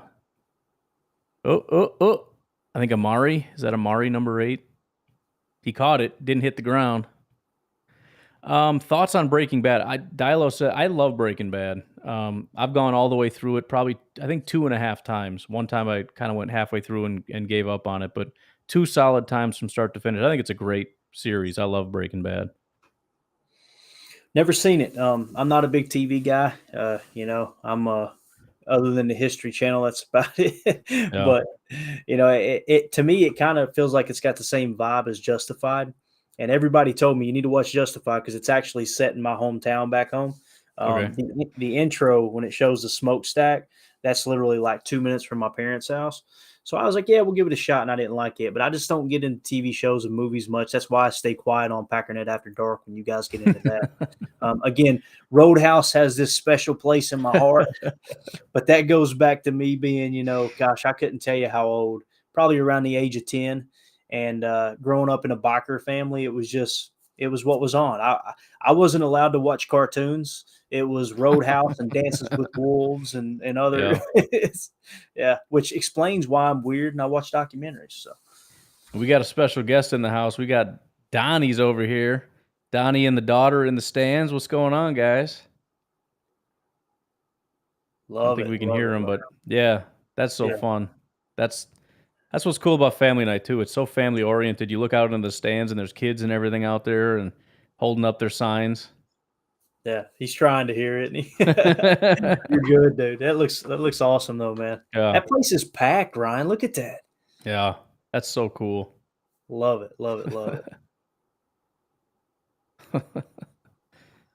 He's trying. We can't hear you, brother. We appreciate you though. No, that looks good though, man. Another one with good seats. We got some good seats here and a nice mustache there. That's real cool. Yeah, thank you, bud. Clean right there. Yeah, he's all trimmed up. Got the shades on. Yeah, that's awesome. Dude, fun, we got the best. We get the best fans in the world, the best listeners, right? dude. This has been a blast. Just getting to Oh know yeah, everybody. Yeah, it's awesome, man. Absolutely yeah, awesome. that's cool. Yeah, they're just. I think it's a commercial break, so there isn't a ton going on right now. But Jordan wants to know if they're going to line up Quay as a pass rusher like Parsons. I doubt it. I mean, I think he's going to be coming for the quarterback quite a bit, but I don't think they're going to use him quite as exclusively as a pass rusher as some of the other guys like Parsons, because I think they just got other plans for him as a linebacker, and I think he's going to be really good at that too. They're having so much fun over That's there. awesome, dude. Absolutely awesome. Yeah, that's cool. You said that was Donnie, is that right? Yeah. Cool. Good stuff, man. Yeah, as far as Quay Walker is a pass rusher, I have no reason to believe they're going to line him up, in a 5 or a 7 tech. Like you said, I think it'll be some dog blitzes up the middle. I'm waiting on that double barrel, like I told you guys. Yep. I see them lining up in that A gap. The versatility to be able to kind of crowd that A gap and still be able to get back into coverage is really going to throw a kink into opposing offensive lines, though, because he does have that quick first step. But in order to line him up the way that they lined up Parsons, you're going to take snaps away from Preston Smith and Rashawn Gary, and I don't see any reason to do that. Do your delay dogs up the middle and all that, and just take advantage of his athleticism, shutting down the passing game while still not sacrificing anything as far as covering the run. But who knows, Ryan? Man, we may come out week 1 and they got him all over the place, and he's Right. flat. That would be cool too. I wouldn't complain, but I Man, think my it'd bet would be they're not, though. be real exciting to see him drift off to the edge once in a while. You know what I mean? He just kind Yeah. of drifts over there and starts firing off the edge. Looks like we got Romeo Dobbs, by the way, and you can see special teams coordinator out there screaming at people. But Dobbs was the first guy taking kick returns. Amari's got the second team and bursting up the middle. Obviously, nobody can tackle him, but I'm going to call that a touchdown, anyways, man. Hey, Yeah. congratulations, special teams, kick return for a touchdown. It's going to be the best unit in football right there. Amari Rogers. Special teams player of the year. Speaking of, Dilo says there's almost nothing I want more than Gary to win defensive player of the year. I think I'm with you. If I could pick any person to win any award, I think I want Gary to win DPOI, because he's earned it. And the cool thing I like about Rashawn is he's not getting the love that he deserves, but he's gonna just show you. Like you can't. There's nothing you can do to stop it. Yeah, Donnie's back in the house. Oh, Donnie left us. They wanted to say hi, and then not so much. That's all right. Oh. They're back again. There they are. Nope. There they go. Ryan, how do all these people look so normal on the selfie cam, and then when I turn mine on, I look like a freaking alien? How does that work, bro? You're asking the wrong person, man. I don't know. I haven't had enough practice pointing a camera at myself, I think. I've done it like twice, and then I just got scared and ran away, and I just won't do it anymore. But the stream got a lot better looking, that's for sure, because it was ugly couple people on here. That does look fun, though. And yeah, the weather out there's perfect. I don't see a cloud in the sky. Beautiful. Looks great. Yep. There's Got some Rodgers. Yash. Oh, yeah, they're trying to hit the nets over there. Yeah, always that's what fun. I'm seeing. Yeah. Haven't been watching. I don't know if anybody saw him hitting one. Here goes Ooh, Rodgers. they went Love. Love just hit the net. Love got it.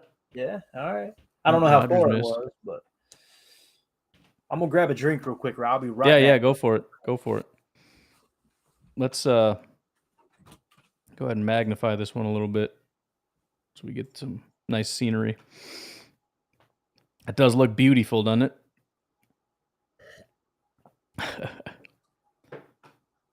Mike says, is this a live Packernet After Dark? It kind of is. A little bit. Oh, they left us. All right. More or less, because, the comments are just kind of whatever, and we're just kind of talking about stuff. So, yeah, more or less a live Packernet After Dark. I'm kind of liking this. I feel like in previous family nights, I mean, after we got the after they took away the live scrimmage stuff or whatever and went to practice, it used to be you come out here and you look at this and it's just guys standing around doing individual drills and the cameraman tries to catch stuff, and it seems like right away they line up and they start going at each other. I mean, they're not doing much. I'm not seeing any tackling or anything, but it's still like a lot more action than we usually see on a family night. So Will you be showing the practice or game? No, I can't because YouTube is going to kill the stream instantly as soon as I try to stream this. So I could, but it's going to ruin it for everybody. So no. I don't know what that means.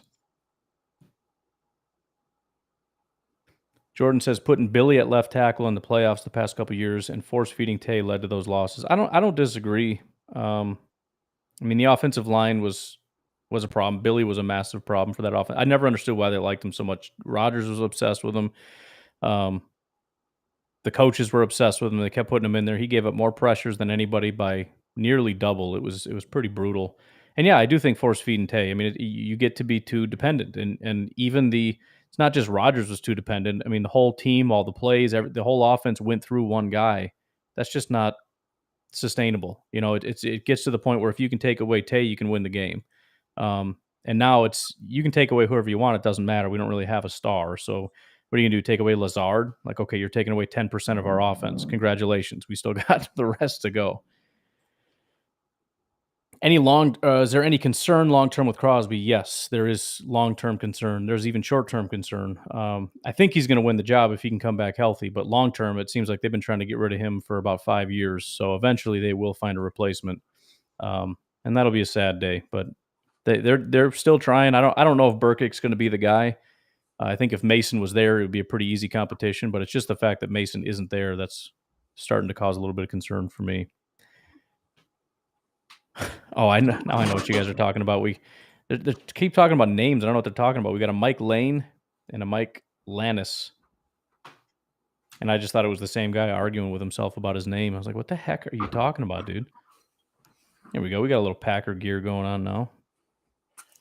Had to break out the leather helmet on you, you know. There you go. What did I miss? Not much. Just talking about Crosby and the Mikes are fighting over who gets to claim the name of Mike, I think. So that's been going on in the comment section. We need to say steel cage match to determine that. Yeah. Doesn't necessarily have to be to the death, but that would be the easiest way to do it. Sergio says, got a feeling the Packers are going to steamroll opponents this year right to the Super Bowl. I'm not opposed to that plan. That sounds like a solid plan to me. Sign me up. I'll take 2.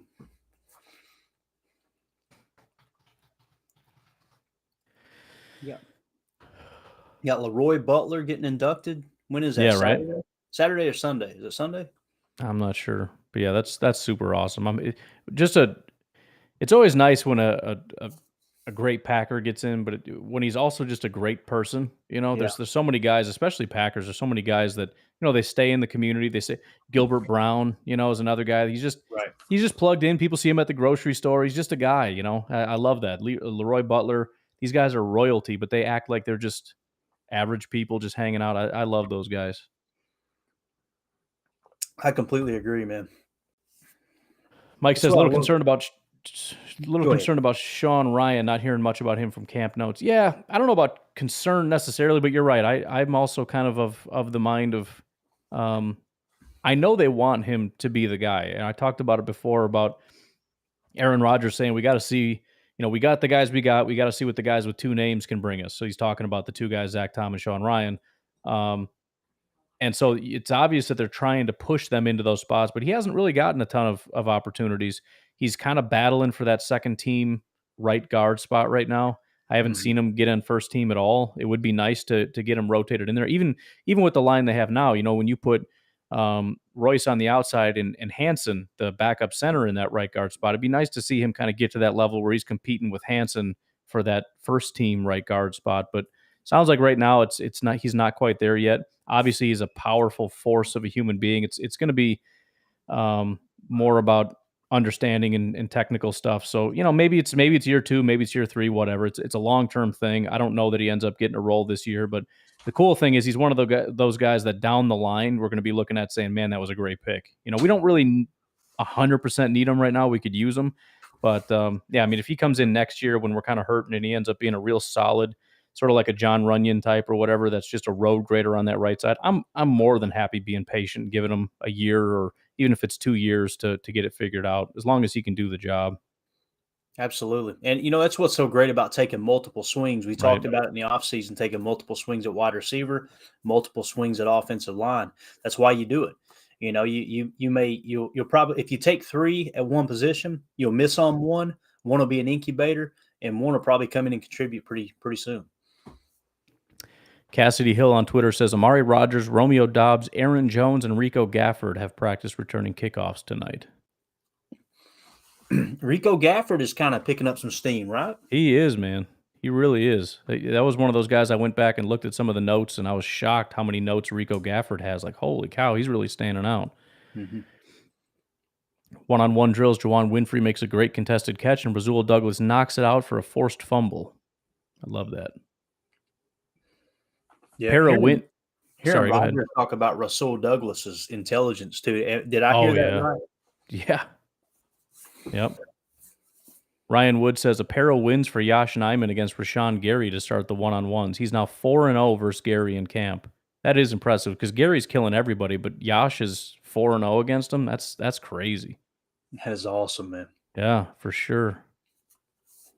Because I remember, back in 2019 when we got him, and Rashawn wasn't quite what he was, but even in camp, Zadarius Smith and Rashawn Gary, they were beating, David Bakhtiari in camp. I remember that was the note, like, he can't stop these guys, which was crazy. Yeah. So for Yash to be able to stand up and be like, I got this, that's wild to me. Yeah.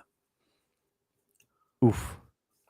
Did I hear you correctly before in one of the pods? You said that you remembered Clay Matthews getting frustrated and throwing his helmet trying to go up against Bach when Bach first come in the league. Was that you? Someone was talking about that. No, it was somebody else, I think. Yeah. Oh, yeah. They just showed the replay of that Dobbs touchdown you were talking about. That's crazy. Yeah. He looks like he belongs. Well, the cool thing is he had – so that was – I'll try to recreate it. I can't pull it up on here because I don't want to get it shut down. But give me that John Madden Telestrator. I need it, man. He had the separation, so it reminded me of that Stokes clip. I didn't see who was in coverage. It wasn't Stokes, but – just running, he's doing that thing where he's doing the zombie arm stretch out, like, please slow down. The ball was underthrown, so he had to come back. And the other thing you keep hearing about Romeo Dobbs is he wins those 50-50 balls.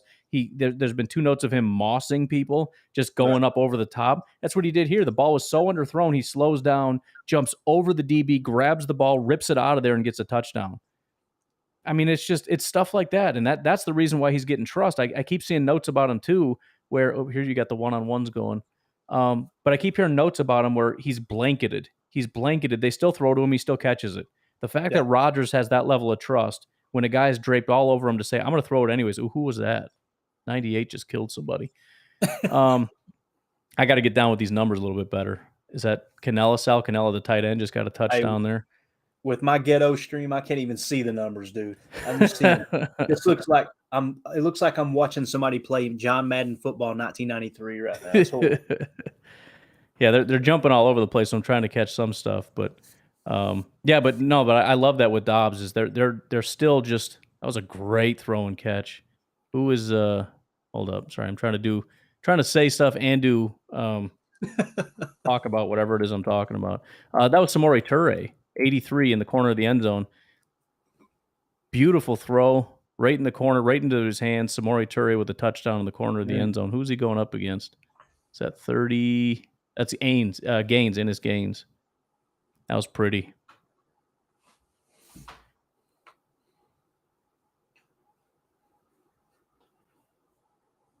Rodgers up next. Let's see who he's got lined up with him.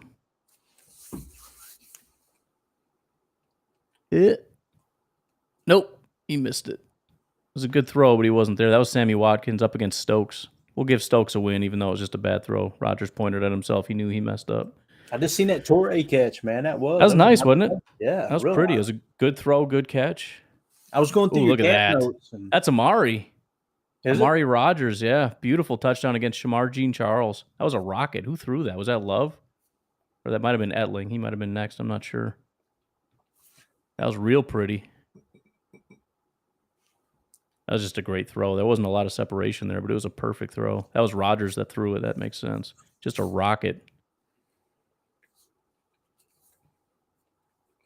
It's so nice to be able to see it. I've been getting for all these days these constant updates. Oh, that was nice. He only got 1 foot down, though. That's Lazard. Oh, it's Jair. Jair isn't gonna let him do it. He's grabbing his leg and pulling on him and stuff. Jair still undefeated.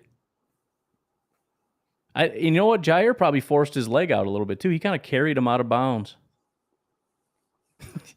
Jair's such a goofball. Yeah, that was a nice catch there by Amari. Rodgers, man. Yeah. Late hands, real late hands. That's beautiful. Yep.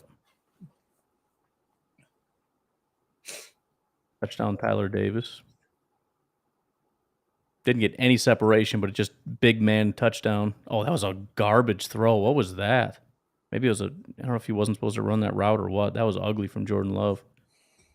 When you see Jair on the field, I just seen that play where he was in coverage.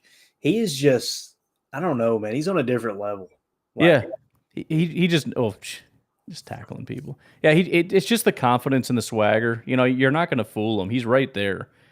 And just even that veteran savvy, if you look at that replay again, he's catching it. I bet he can get his leg down, but Jair grabs him, lifts him, and pulls him out. He can't get his second foot down. That's a big body in Lazard too, man. Right? That's a big man. Jair's been doing those deadlifts. Oh, there's Dobbs with another touchdown. Dude, I'm telling you, Ryan, I think we got us one, man. It's unstoppable, man. You can't stop him. It was just a quick slant. Just killed him. I want to see that replay. Come on, hit me with that one more time. Was that Etling, the quarterback? Rodgers to Hyman for a touchdown. What if Dobbs comes out this year and he is the number one receiver? What if he just comes out and it's just like I'm saying, dude, I'm saying Lazard has got it locked up, and the offense is 100%. They've said that, they know that, they're comfortable with it. But I mean, if he does this on the field, what are you going to do? You know, I mean, we can call Lazard number one if we want to, but Rodgers is going to go to Dobbs. That's just the way it is. We're going to throw to the number two all day long. So you can call him whatever you want, but I mean, it's I'm trying to think what. I hate to say Devonte because I don't want to compare him to Devonte, but it just has that feel of he's just better than everybody. You know, he goes up against these DBs and it's not fair. You put Rodgers and Dobbs on the field, unless it's Jair on the other side, it's a mismatch. And that's what gets me the most confidence about Dobbs right now is he just looks like he's a veteran. He's been out there. This is easy. He's just going out there making quick work of this stuff. Who's wearing number 5 tonight? Who is that? Number 5. I thought it was Paul Horning. I was waiting to see him go back to the sideline and rip a cig. 555. Oh, that's Hyman. Yeah, is that the guy that just got a touchdown? Yeah. Gotcha. I don't see him having any shot. Do you? Hopefully, he makes it to the practice. Not really. I mean, yeah, he's been pretty impressive, but he's just so far down. You know, he might not be on the bottom. I think he's got Osiris Mitchell beat, but that's about it. As far as my receivers, man, right now I've got it sitting Lazard, Watkins, Cobb, Watson, Dobbs, and Rodgers. Not in any particular order. Those are the 6 I have on keeping. Is Torrey not going to make this team, man? Is he going to be practice squad? I think he's practice squad. I just think there's too many guys. I mean, there's a chance. Think about what you just said, Ryan. I don't mean to cut you off. There's too many guys in the receiver room. Yeah. Like, and think of all the off-season conversation, you know? Right. That's the thing. It's not that Samori's done anything wrong. I mean, you go back and look at his highlights. He's been great. But we got Cobb, Lazard, Watkins, Watson, Dobbs, Rodgers. That's 6. And they still probably would rather have Winfrey or Taylor just because they've been there, probably Winfrey. So even if they wanted to keep 7, I don't think they're going to keep him. But the thing is, too, he's an easy practice squad stash. Nobody's going to pick him up. You know, we're going to cut him. Nobody's going to – because you have to put him on your active roster. Right. So you know he's safe. You know you can stash him, and you'll have him for another year because we're going to lose Sammy Watkins. We're probably going to lose Randall Cobb. We're going to lose some of these guys. So there will be a spot for Samori to come back and have a chance to compete. But, there's a lot of guys on this. And even guys like Danny Davis. I think he's been pretty solid out of Wisconsin. Yeah. Well, what do we got going now? Should probably unmute this and see what they're talking about. It's a move the ball drill. Here we go. Now we got some action. I got to get my my roster going so I can quick punch in these numbers and find out who's who out here. Aaron Rodgers. Oh, he dropped the ball. That's an ugly way to start. I don't think you can blame the center on that. He looks like he's mad, but that hit him right in the hands. Oh, he's screaming at somebody. Never mind. Somehow that's Myers' fault. Rodgers was screaming at Myers, you said? It looks. I mean, he's really mad. Yeah, maybe the ball came early or something. I'm not really sure, but he's been yelling at Myers almost every day. Yeah, I hope ever that since guy he can got to block the real. league. Yeah, I hope he's a good blocker because Rodgers is constantly screaming at that guy. Yeah. He's got tough skin, that's for sure. Yeah, and Rodgers loves the guy. I mean, he talks about him glowingly, but he's always just yelling about his. It's the base. It's snapping. That's which is maybe we should move him to guard or something because he can block. You just can't snap. Yeah, he's a big boy too for a center. He is big. We got Aaron Jones in the backfield. Somebody's lined up at fullback there. I can't tell if that's DeGuara or who. Mercedes in motion. I see Watkins with that long hair on the outside. To pitch to Aaron Jones, and he's down. Oh, that's Quay. Quay lit him up in the. I don't know if that was a backfield, but he was there. He lit him up, man. That's beautiful. Yep. I love being on this delay because you give me exactly what I need to look for. This is awesome. I would be annoyed if I was on your end, but I love it. Yeah, I mean, he was right there. It's nice too because it's one of those things where the offense creates a hole and it's his job to find it and fill it. You know what I mean? And he did. He filled the hole before the running back could get there. It's just a matter of who's going to get to the hole and get through it quicker. For so many years, we didn't see that happen. Right. Dobbs is out. Oh, nope, they're giving it to Dillon. He's done. Who is that? 93. Is that Slayton? Oh, yeah, dude. You're right, man. Holy cow. Yeah, Slayton right there. Big man in the middle. Got Dillon down.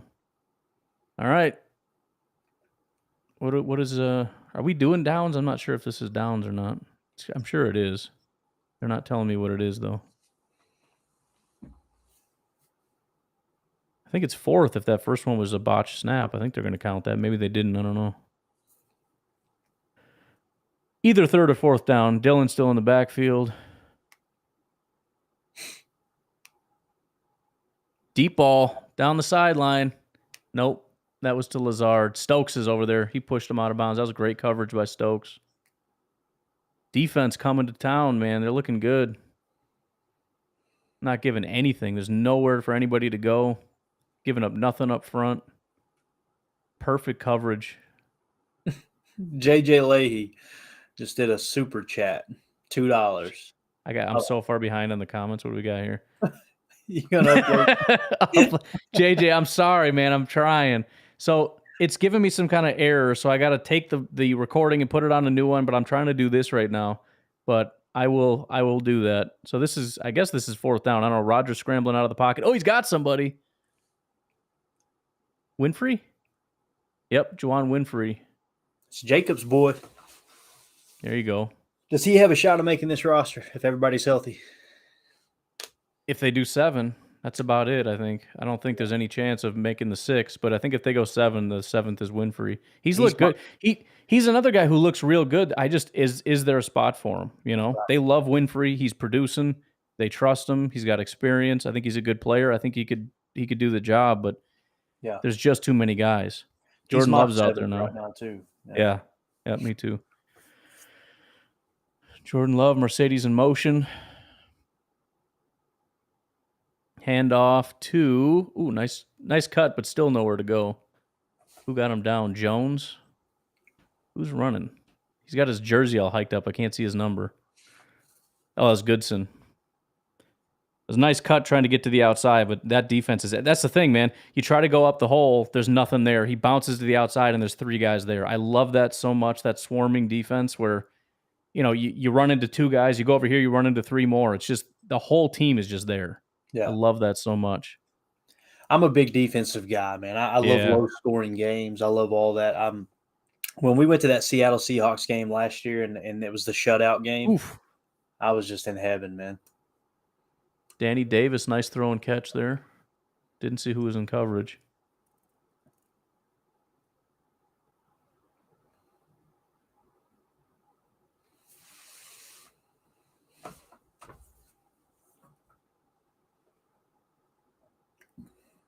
God, I love football. Oh, lost the stream for a half a second. Gave me a heart attack. It is football season. Okay, so here's the problem, JJ, and I appreciate the super chat. I have it in Audacity. I can't export it. That's the issue I got. So I will try again. It's popping up some kind of weird error. I don't know what it is. So I got to change it to a new Audacity file, and hopefully it'll work. Throwing it deep. Oh, what did it hit him in the arms? He dropped it? That was Tyler Davis, the tight end, I think. That was a dangerous throw right in between two guys. JJ says I'm about to cry. We got 2 hours until... See, the reason JJ wants this is because he called in like 3 times. So he's on this episode, so it needs to post. I love it. It's my time to shine. They did get on there too, JJ. So there was no loud noises or anything. So we got your calls in. We're good. All right. Let me... Because JJ super chatted. I got to at least put a little bit of effort into this. I don't know why it's not working. I can't... I'm going to go through the... I'm going to go through the comments a little bit while you take care of that. 96, big man. Again, trying to run. There's nowhere for these guys to run, man. That was BJ Baylor trying to run, and Jack Heflin just lit him up. Jack Heflin's a bigger dude than I thought. I thought he was a little trimmer. I was way off. That's a huge dude. Yeah, he's stout. He looks like a tree stump. Blake said in the chat, he said, this hasn't been said much since Dobbs has been so impressive, but I can't wait to see what Watson does once he makes it back. Yeah, I mean, I just seen Watson on the sideline cheering him on there. It's crazy to think how excited we were for Christian Watson to get drafted. Oh, that was almost picked 3 times. Sorry to interrupt. It's crazy to think that, Christian Watson was the top receiver taken, for the Packers. And here we are excited about Dobbs. But again, it's just the reason you take multiple swings, man. I was going to say, JJ, you can join if you're just sitting around not doing anything. But if you want to stay over there and just send us money, that's fine. I'm fine with that. Just keep dropping money in. Although I'd probably make more money if you were in here because people love paying to get you kicked off. I'll DM Thomas Austin and be like, hey, JJ's here. You want to come kick him off? All right. Let me see what we got to do here.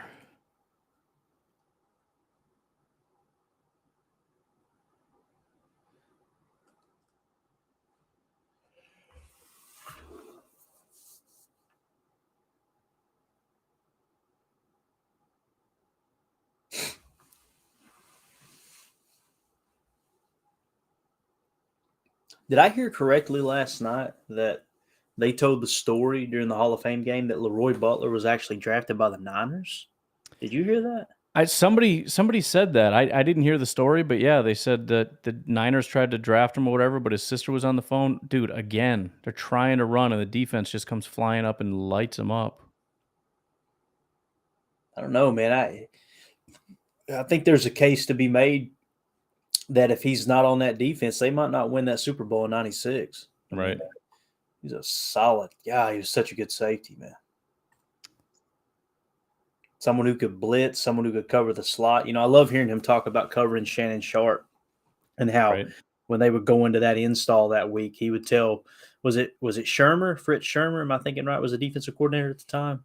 Sounds right. I can't remember. But anyway, he would go and say, no, he's mine. Sharp is mine. I don't care if he's in the slot. I don't care if he's attached.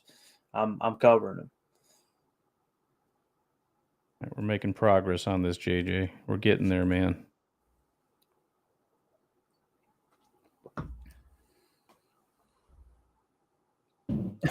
One scout described Heflin as a trash can full of dirt. Oh, that's right. He's the trash can. I forgot about that. I should have known.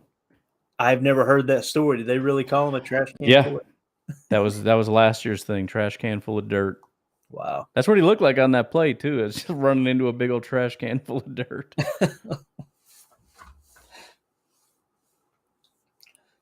Just getting somebody's way. That's your goal. Getting somebody's way. That's what he did. Andy Monday out in Kansas, right? Am I thinking right? That's the same Andy Monday? Yeah. Oh, jeez. Isn't he the one calling in about the burritos, bro? Clayton, I owe you $2, man, from JJ. Say thank you. Keep your money. Go buy you another one of them shirts, JJ. I guess I owe JJ $2 then.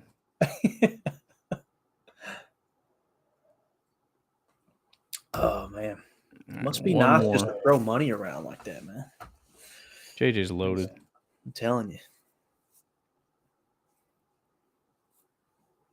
Shirt. Pin message. What am I pinning? I don't mean to pin stuff. Oh, I'm excited, man. This is so much fun to watch. Again, this. I think you were gone when I said it, but the last couple, ever since they stopped doing all the tackling and making it like a scrimmage and everything, I feel like it's been so boring to watch. Like they just got these little drills set up, and the cameraman just kind of goes from drill to drill. This is a much more like they got guys lined up instantly playing man to man, and they're doing kickoff and everything. This is the best family night I've seen since they used to do the actual scrimmages. Yeah, back in the day. So it's such a cool tradition, man. At Green Bay, they do everything first class. I mean, Oh yeah. seeing I retweeted that video earlier, the player walking by the little girl and she hands him a little fake teacup. Oh yeah, that was awesome. Just, I mean, you don't, and then you go to Washington Commanders camp and there's three fans sitting out in the grass. It's like, That's so sad. oh my gosh. Seriously, I remember when I started rooting for the Packers back in 03, I remember thinking to myself, how could anybody want to root for another team? Like, I remember thinking it. Like, when you learn about the history of this team and all the success they had, why would you want to pull for anybody else? It's crazy. Sean, it's kind of a set your own price kind of thing. It's an honor system thing. So if you want to do $2, if you want to do $1, if you want to do whatever, it's kind of up to you. It doesn't really cost much to get him booted. Mercedes Lewis with a touchdown. A Buffalo nickel will get him out of here too. Anything. You said You big could just dog scored? hit the give us a thumbs up on the stream and we'll boot JJ. Well, that was nice looking from that angle. Quay was just bearing down on that pass. He almost got it knocked down, but Rodgers threads the needle to Mercedes Lewis for a touchdown. Oh, they're doing red zone drills right now.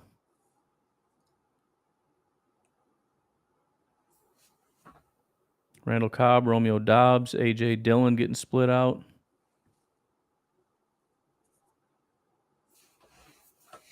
Got Tyler Davis in line. 5 wide. Rodgers looking to Cobb. Nope. Maybe slightly early, but Amos got there and knocked it away. Amos has been fantastic in camp, too. He really has. He's such an underrated player, man. Oh, it's unbelievable. Sean says 35 cents it is. Hey, man, that would be well worth it. Gotta get it done. Tim says, will Ryan see Roadhouse 2 on opening night? I don't know about opening night, but I don't know. I feel like I have to see the first one first, right? Isn't that how that works? You can't just watch the second one and not see the first one. Yeah, I'd say so. When I seen it was Jake Gyllenhaal, I went, wow, man, that's some big shoes to fill. You know, Patrick Swayze. I don't know, dude. It's funny. I think it was Goose that was talking about Dirty Dancing. I agree with Goose too, though, man. Patrick Swayze. When you hear Patrick Swayze, you think Dirty Dancing. There's no doubt about it. Aaron Jones on a draw play actually got about 3 yards, but T.J. Slayton again right there, just running into a brick wall, man. I mean, I know they're not live tackling, but he came to a dead stop when he came into Slayton. Slayton didn't even move. Just a brick wall. What about Jonathan Ford, man? You think he makes this roster? There's been a lot of Ford hype. There's a little flip to Jones again. Heflin. Campbell got him. Yeah, I think it's Heflin right now. Everybody's kind of hyped up on Ford. It's possible because he's probably next in line, and I don't know exactly what they think of Heflin, but I just think Heflin has played so much. He's been with the team. He kind of understands stuff. I think I've seen Jonathan Ford make like 2 plays, or I've seen the tweets about him making like 2 plays, so I don't know. Plus, just the fact that Jonathan Ford is like a pure nose tackle. Not that that's a bad thing, and it sounds like that's kind of what Heflin is, but I think that they would like more versatile guys than Jonathan Ford. What is he, like 340 pounds or something? Yeah. He's obviously just a pure run defender. So I think that's another knock against him. But yeah, who knows? I thought it was ridiculous when I saw people saying it, but it's like he's just got to beat Heflin. We'll see. Right. Yeah, and he's got the advantage of having that 4-year deal. That's something Right. that carries a lot of Right. value. Do you? Oh, he was wide open, but defense tipped the ball. It looked like Campbell. Again, Campbell's all over the place. Oh no, that's not Campbell. Who is that? He's got the long dreads. I can't see anything. Somebody back there. Is that a safety or something? Oh, Sean Davis. All right.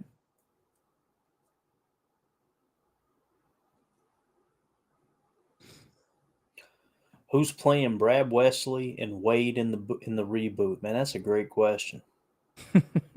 Great question. Shoo-wee. I don't know. When I heard Conor McGregor was in, I'm like, what role is he playing? I got to know this. Again, they try to run up the middle. Dean's right there. Dean brings him down. Not having it. That defense is not giving up anything on the ground. All right, Sean Boyer. He's kicking him out. I appreciate that, Sean. 99 cents. JJ's got the... He might have booted himself, but I think that's a respectable thing to do. Just kick yourself out before you can get kicked out. That'll show him. Sergio says, did you know Patrick Swayze starred in Roadhouse? I did not know that. Jordan Love's trying his red zone. They're going to hand it off. Oh, we almost had a yard there, but he didn't. Did you know Patrick Swayze starred in Roadhouse? I had no idea. Donovan Garvin got him. So let's see. Brad Wesley. Who would play Brad Wesley? Who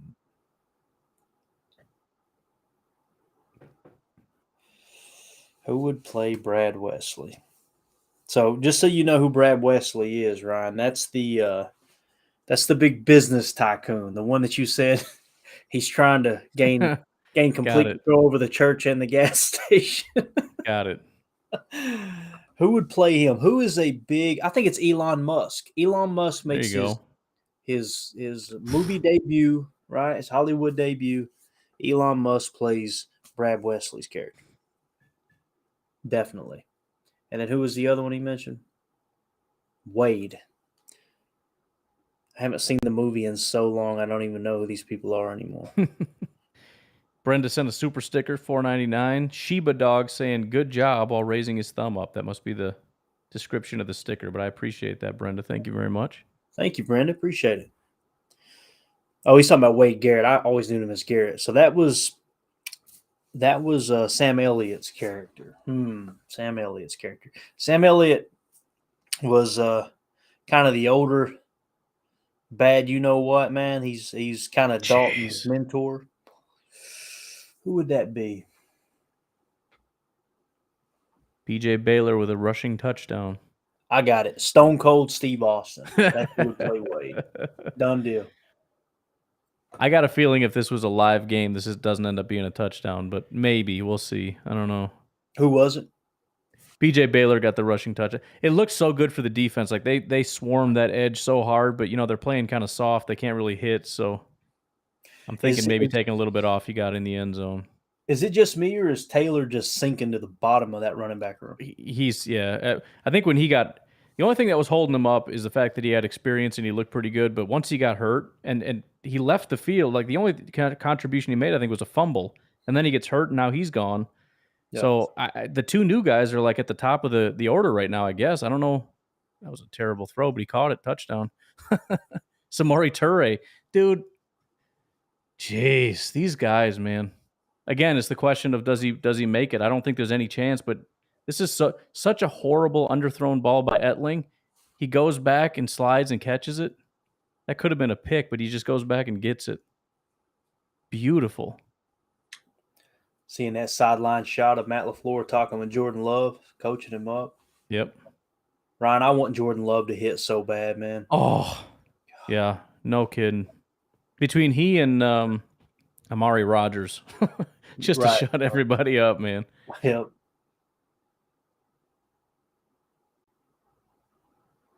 Torrey again for a throw. Well, they're going to give it to him, but again, he would have been BJ Baylor with his second touchdown out of the backfield pass. But again, I think he would have been down. The defense kind of just gave him a little shove and gave up on him. That's another name too. not to change the subject, but Tippa, is it? Yeah, Was it I Tippa think it's Nolly? Tipa Tippa, Nalii. yeah, he's had a pretty good camp, right? He's been incredible. I saw some other people that did not agree with this, but I have him pretty locked in as edge 3 right now. It seems hard to believe because he was not that before. He was edge 4 or 5 or 5 or 6 or whatever, but Right. they've consistently put him at the number 3 spot. I mean, it's been him and Hamilton as 3 and 4 the whole time through this. And then the two things that made me think he's number 3 is number 1, he's been crushing it more than anybody but Rashawn off the edge. He is the guy making plays out there. And not only that, let me look at it real quick. I don't think he's had a single bad play either. 6 good notes, 0 bad notes for Tipa. So he's been absolutely crushing it. Yeah. But on top of that, when they had, who was it? Kingsley Enigbar, they gave him a shot with the 2s. They dropped Hamilton and put him with Tipa. So I'm thinking, okay, the order then is probably Rashawn, Preston, Tipa, Hamilton, and then after that it's Garvin or whoever. But I think that's how I have it set up right now. Wow. Which And seems Ram, crazy because he's such a small guy. I'm thinking he's more of a niche guy. He's not going to be able to make it, but he's been killing it and against the run, which is just crazy to me. Ramsey's pretty much done, I believe. I think so. Yeah, I think he's kind of odd man out here. I thought it was going to be. I thought coming into this 2 and 3 or 3 and 4 were Garvin and Ramsey. I just assumed I that's what did it was too, going to yeah. be. But it seems like Garvin and Ramsey are hanging on for dear life right now. And Garvin's doing stuff. Ramsey's doing nothing. I looked at all my notes. 0 good notes for Ramsey. 1 negative note. That's it. Oh, wow. Yeah. And, we were talking about, do they carry 7 receivers? I feel like the one position that they can make that up is middle linebacker. If you cut Summers, let's say you keep, Barnes and McDuffie as your backups, and you only carry 4 inside linebackers. You carry that 7th receiver that way. I just don't know how valuable it is to them. Yeah, that's the other thing too. It's you like the guys, and it would be cool to be able to keep them, but what are they going to do? I mean, if they don't see the field, if it's not going to help you win anything, and I think the biggest thing too is, are they going to contribute on special teams? That's If you're going to carry that extra person, it's going to be a special teamer, and I think in that case, you're looking at guys like the safeties. You're looking at the Ennis Gaines, the Tariq Carpenters, the right. Keyshawn Nixons, the Dallin Levitts. Those are the guys, those extra guys you want to keep so that you get some special teams help. I don't think it's Winfrey and Turay, Yeah. No, that's a great point. Great point. And I've kind of got John Charles as that dime back, that fourth Right. corner. And to me, it's looking like Rico Gafford's going to win that 5th spot. That's shocked me a little bit, but yeah, it was funny because when I set it up initially, our lads had Rico as the nickelback, so I had him as just sort of the number 2 nickelback, and then when I realized they switched it, Gene Charles was the nickelback, and I had to put Rico over them. I'm like, okay, well, where am I going to put him in this big competition with all these corners? And I looked at how these guys are performing, and Rico's just crushing everybody. If you're looking at Keandre Thomas, KB Anento, Dante Vaughn, I mean, Rico Gafford is the guy. So to me, he's the lock number 3 right now, or 4, I guess, if you count the nickel guy. Right. There's a question about Kenny off the edge. What do you think about that, Ryan? Read that question there. Is Kenny Clark? This is from Blake Berry. Is Kenny Clark off the edge going to be a real thing since we're so thin at edge? It sounds like I don't know that it's going to be like a thing insofar as he's going to be standing up off the edge, but they did talk about having like 4 defensive linemen lined up in certain packages. And I do think that they're going to be doing that. And I think that might have something to do with why they trimmed him down a little bit is to be able to use him in more versatile ways like that. So I think in that sense, yeah, I think we're going to see him as a down defensive end a little bit, and that's going to be fun. And I'm just kind of curious how that comes into play, like what the full plan defensively is for stuff like that. I'd love to be able to pick Sam's brain or something, and be like, what are we trying to accomplish with this? Because it sounds cool, but you also worry about it. Like, is this just a purely like a 4th and 1 situation, or are we going to use this on 1st and 10 once in a while? So I think, where there's smoke, there's fire. And we seen the pictures coming out that he's trimmed down, and then all of a sudden they're playing him at defensive end. I don't think it's going to be, an every down thing, but at the same time, I mean, when you look at the defensive line, you've got, you bring in Reed, you draft Wyatt, And then, of course, you've got Slayton. Mhm. Those are guys that are going to play that 0-1 technique. And if you can put Kenny Clark out there on the edge, I mean, that could be huge, dude. And again, it's kind of what I believe that Blake's alluding to there is, we're kind of thin. We've talked about it at nauseum of how, beyond Preston Smith and Rashawn Gary, what do we have at the edge? We're kind of thin there. Well, if Kenny can eat up some of those snaps and we know he can get to the quarterback, I would love to see what Kenny could do against a tackle. I don't think we've ever seen it, have we? Right. No, I don't. There might have been one out there somewhere, but I certainly don't remember. I think that's a good point too. We're stacked on the inside, we're thin on the outside.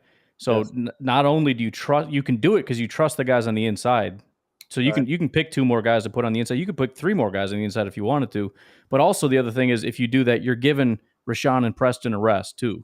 So you're Yeah. able to sit those guys, and it's not just okay, Tipa and Hamilton now. Well, it could be Rashawn and who or Kenny and whoever now. Right. So I'm excited about what that could be. They're doing some punt drills now. There goes who is number 5? Oh, that's Hyman. We said that was a good return. It's hard to tell when they're not tackling, but that looked kind of pretty. I'll tell you what, Basacha's got the cleanest looking goatee this side of the Fox River, bro. Yeah, That is clean. Get that. the thing I like about him too, you could tell he just knows exactly what he wants. He doesn't look lost out there. He went out right after that first play. He looks at the punter. He points up. I want it a little higher or whatever. He sees exactly what should have happened and what didn't happen. I want this. I want that. You need to do that. It's so routine for him. He knows Yeah. special teams so inside and out. He can look at a play and be like, all right, this is what you need to clean up. It's not. You just got the impression with the other guys they're kind of drowning out there, sort of a fake it till you make it kind of thing. They've never been special teams coordinator. They're trying their best, but they don't know what the heck they're doing. This Right. guy, it's and he's so intense. He's in your face, like you mess that up, clean it up. You need to do this or that or whatever. Absolutely. And you hit on 2 things there that I think is huge in leadership is, the first thing being attention to detail. Yep. And the second being just, like we were talking about, a cultural overhaul. You have got to get in there and scrap it all and get everything. I'm not talking about break the personnel down to a bare bones minimum. I'm talking about forget everything you thought You guys played like hot garbage last year. Yeah. We're starting from the bottom and building this thing back up, and we're not going to tolerate anything other than greatness. That's just the vibe you get when he's on the field. Like he's out there. Yeah. I'm watching. I'm a little bit delayed, I know, but I see him out there coaching it. It's we needed that, man, because you didn't have it with Mo Drayton. You didn't have it with who was the guy that before that McCarthy had too that everybody was so excited about. Not Zook, but the other one. Oh yeah. I know what you're talking about. Oh, he's all over the speakers. He's carrying. He's mic'd up and getting everybody fired up. Slocum, was it Slocum? Yeah. He was one of the guys I know. It goes Dobbs on a punt return. Year in and year out, I was just like, oh my god, cheap talk is so cheap, man. Right. Mike, by the way, is my absolute hero. $4.99 for a taco fund. I'm gonna do it, man. Ryan, dude, I've never talked to you about tacos, and I know where you stand. Okay. And I'm telling you right now, dude, you're 110% correct. All right. Tacos, I could eat tacos every single night. It's unbelievable. And we've got like I said, an awesome Mexican restaurant. It's called La Carreta down the street. Mm-hmm. And we haven't eaten in there in so long, but at least twice a week we go by and we get their pico de gallo, we get their chunky Mexican guacamole and their tomatillo sauce, and we make tacos at home and just smother it in that stuff. Oh, it's so good. So good. I don't know what it is, man. It's just it doesn't get old, and not only does it not get old, there goes Amari. That was a nice return. But I'm legitimately excited about it. You know what I mean? Like I just had tacos, and as soon as somebody says, "Hey, you should do tacos tonight," I get that thought in my head. I'm like, oh, "Dude, tacos!" That sounds like I just had tacos like 3 out of the last 4 nights, and as soon as I think I can make tacos, like I am thawing ground beef. My wife just got some tortilla. Dude, we might be doing some tacos tonight. It's so ridiculous.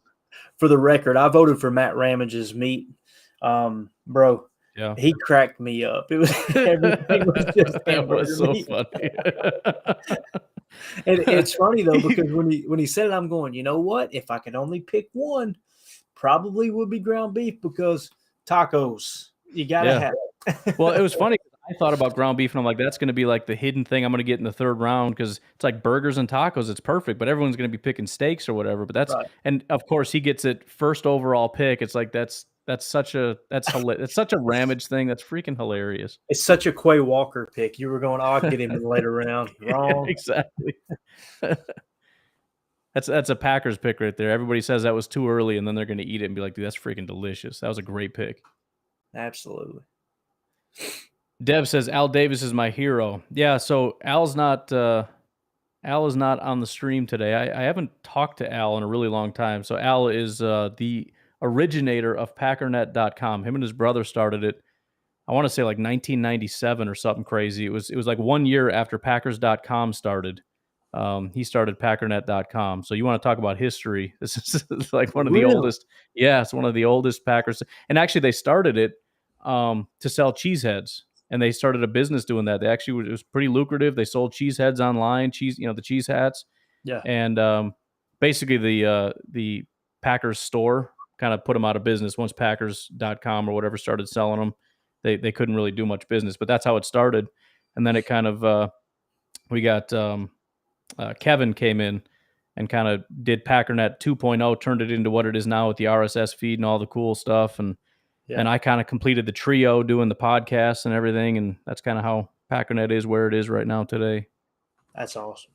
I can't remember the exact day or exact year that I started listening to you. I just know it's been several years now. What year did you start? What's going on, Matt? What's up, Matt? Hey, what's going down, guys? How you doing, man? I told you there might be some special guests tonight. I'm doing great, buddy. I'm doing great. You got you got the stream on, I'm guessing, right? You're watching it? Yeah. I'm tuning in and out. I mean, it's family night, right? Like as much as you want to see these guys, at the same time, we're not going to see half of the offensive plays, half of the defensive plays. We're not surprises or trickery. This is all for the crowd. So, what are you going to do, right? It's football. It's back. It's good. Yeah, that's what I'm saying. I'm just excited to see it. I mean, I don't care that it's half speed and they're not really tackling or anything. I see Aaron Rodgers throw a touchdown pass to Romeo Dobbs that gives me chills, and that's all I care about. That cat, I'm telling you, I've been screaming his praises for a while now, and that guy can play. There's certain guys that as soon as and they look fantastic in college. All the sports and the scouts and everybody. This is my guy. And then he gets into the game, and you just can't see it translate. From college, and some guys they get picked in the first and second round, end up never even playing in a game. And then you see these guys that kind of get overlooked and they put a chip on their shoulder a little bit, and man, they ball out. And Romeo Dobbs, it looks like a 4 or 5 year veteran. Well, that's what I was just telling Clayton. The thing that's so exciting about him is and I don't want to compare him to Devonte, but that's the only thing I can think of when he goes out there, because it looks like he's a guy that's been playing for 5 years. He goes out, he's just going through the motions. He makes it look easy. He burns a guy and he catches a touchdown, flips the ball, and goes back to the line. Like he's been doing this for 10 years, It's so crazy seeing that. Act like you've been there before, right? There he is. There he is. Oh, he got dressed up. Baywatch. I love it. Scrappy and Matt's in the house. We got Matt and Bruce in the house. We got a helmet up here. I need my chin takeover. But it's nice to see Dobbs playing at such a high level like this. Bruce and we did a podcast where we talked about the pressures of actually being drafted in the first round compared to being a second or third or seventh rounder. You're playing on the house's money as far as I'm concerned after the third round, right? Yeah. If you're a first round pick, I mean, thankfully Watson was picked in the second round, so we can let some of this go. But if Watson was picked in the first round, can you imagine what people would be saying right now with him on the sidelines kind of nursing, his small ailment? Like, people would be losing their minds. And it's that pressure of that first round. I go back to Tim Couch, first round pick. He's going to save Cleveland. He was going to do this. And this guy in college was amazing. If he had some type of team in Cleveland, it'd be different. If he had a year to sit, it'd be different. But they Tim Couched him to death. They sure did. Terrible. Yeah, he played one county over from where I lived in Leslie County, Kentucky. And I was in middle school when he was tearing high school ball up, and it was just Tim Couch mania. Yeah. And then when he signed with Kentucky, and of course at the time they had Bill Curry, they ran the triple option, and he almost transferred. And then they bring in Hal Mummy. Hal Mummy gets put on probation 2 years later, and off the races. But yeah, Tim Couch. When Green Bay signed Tim Couch that 1 year, do you guys remember that? Yeah. Me and my brother were sitting in the living room in Knoxville, Tennessee, watching that preseason game. And I was so excited. I was like, here's Tim Couch. He's a Packer. This is awesome. He drops back to pass, and he bounced like a 7-yard curl route. I was like, yeah, the arm's done. He's done. he just, we really have to appreciate the way that the Packers are like, we're going to draft somebody. We're going to sit this guy. Because look at Jordan Love recently in camp here. This kid looks almost ready. He does. Yeah. He looks pretty dang good. And for his first NFL football game to be, oh, by the way, it's Thursday night. Aaron has COVID. You're just going to play in Kansas City. Good luck, right? Like, are you kidding me? And for him to play as well as he did, I thought he played pretty well. I did too. Right? I think the play calling was a little suspect in the second half, and I see that Bruce is muted, so that's good. Yep. I'll speak for you. Move your lips. I'll speak for you. Matt is the greatest co-host I've ever had. Okay, see? Nope, no sound, man. But, to see Jordan Love kind of draft and develop like this, I mean, I'm excited. And I think Bears fans, Vikings fans are going to be crying in their beers for a few more years here. Jordan Love is putting rip on the ball. We got a brand new young wide receiver group to grow up with him, sort of like, Aaron had with Jones and Jordy and, Jennings and everybody, this young group. We got a great run game and a defense. I mean, we're one Trent Dilfer away from a Super Bowl. Still can't hear you, Bruce. Sorry, man. I heard that.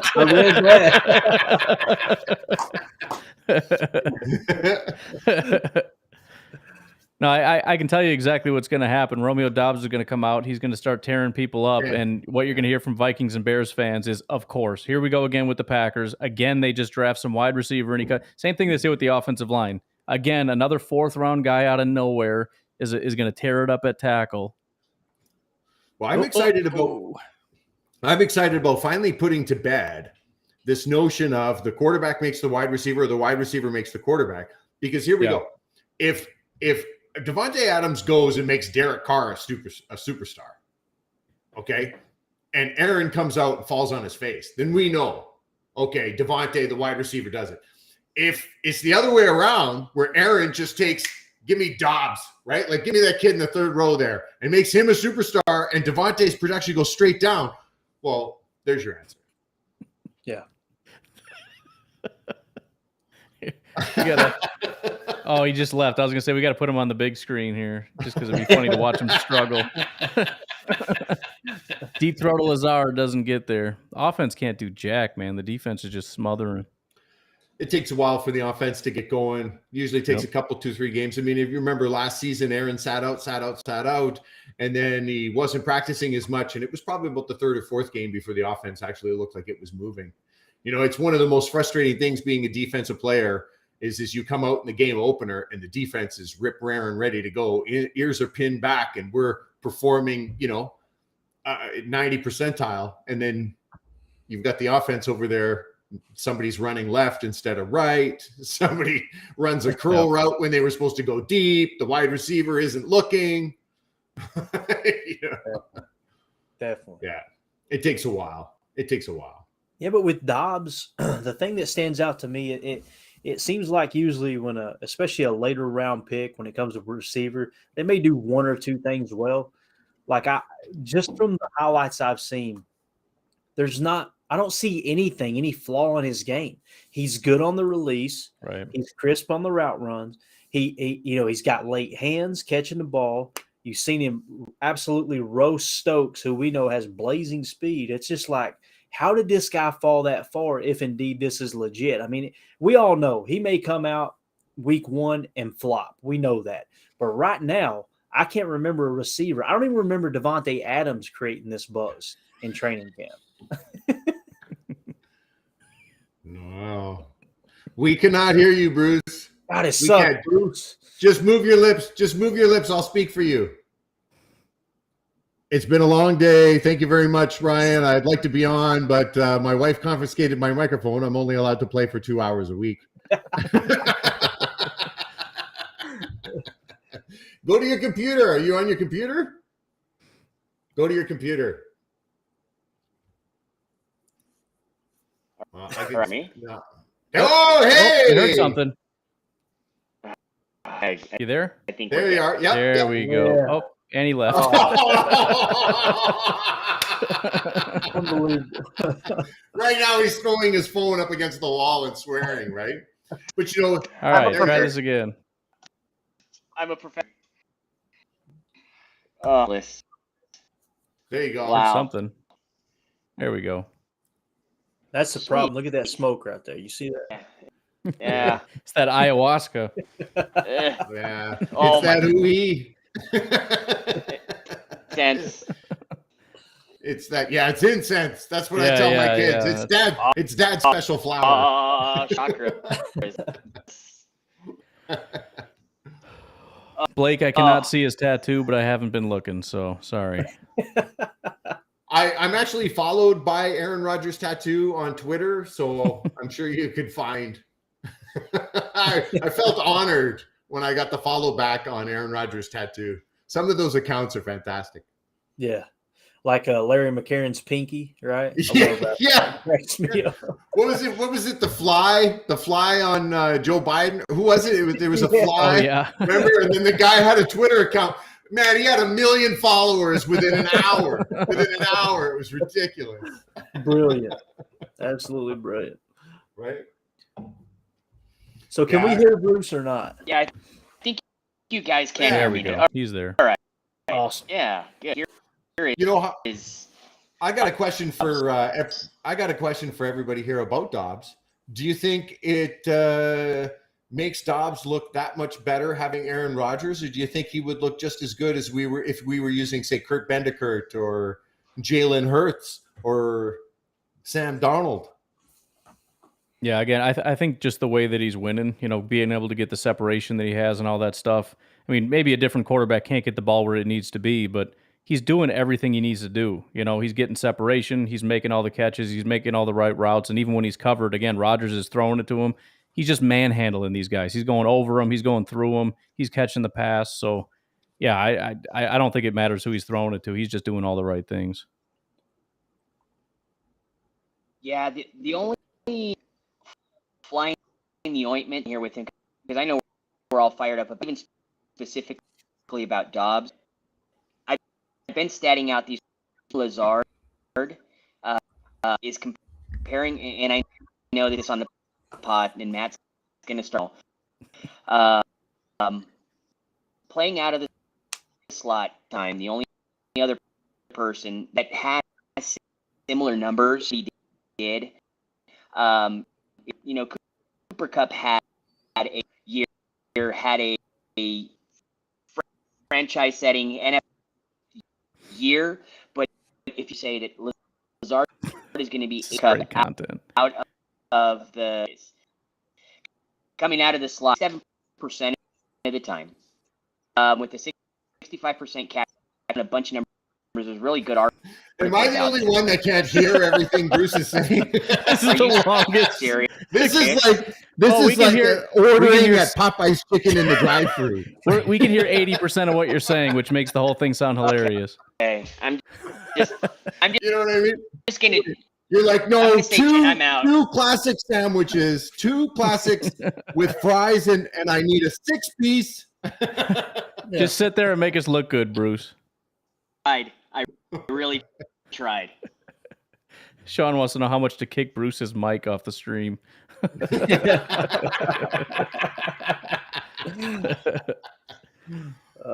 him By the a way, break. so- Bruce has got 11 children. They're all on Wi-Fi right now. He's lucky Right. that his phone even connects to the internet.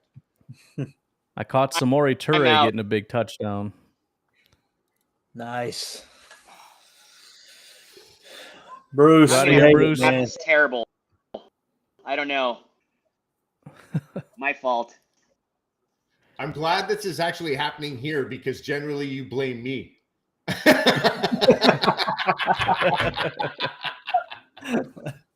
But I kind of compare Aaron Rodgers to, like, you remember when Wayne Gretzky left the Oilers and the Oilers were just stacked, right? You had Messier, you had Curry, you had Koff. I mean, the Tikkanen, the laundry list of Hall of Famers was 6 miles long. And then Wayne Gretzky went to Los Angeles and you had these guys like Luke Robitaille. I mean, he made Marty McSorley a 30-goal scorer one year. So as much as Dobbs is playing lights out, I mean, Aaron's hitting the exact spot it needs to be. I mean, Right. You look at Justin Fields' highlights from last week, and he's missing guys. He's throwing to the parking lot, for crying out loud.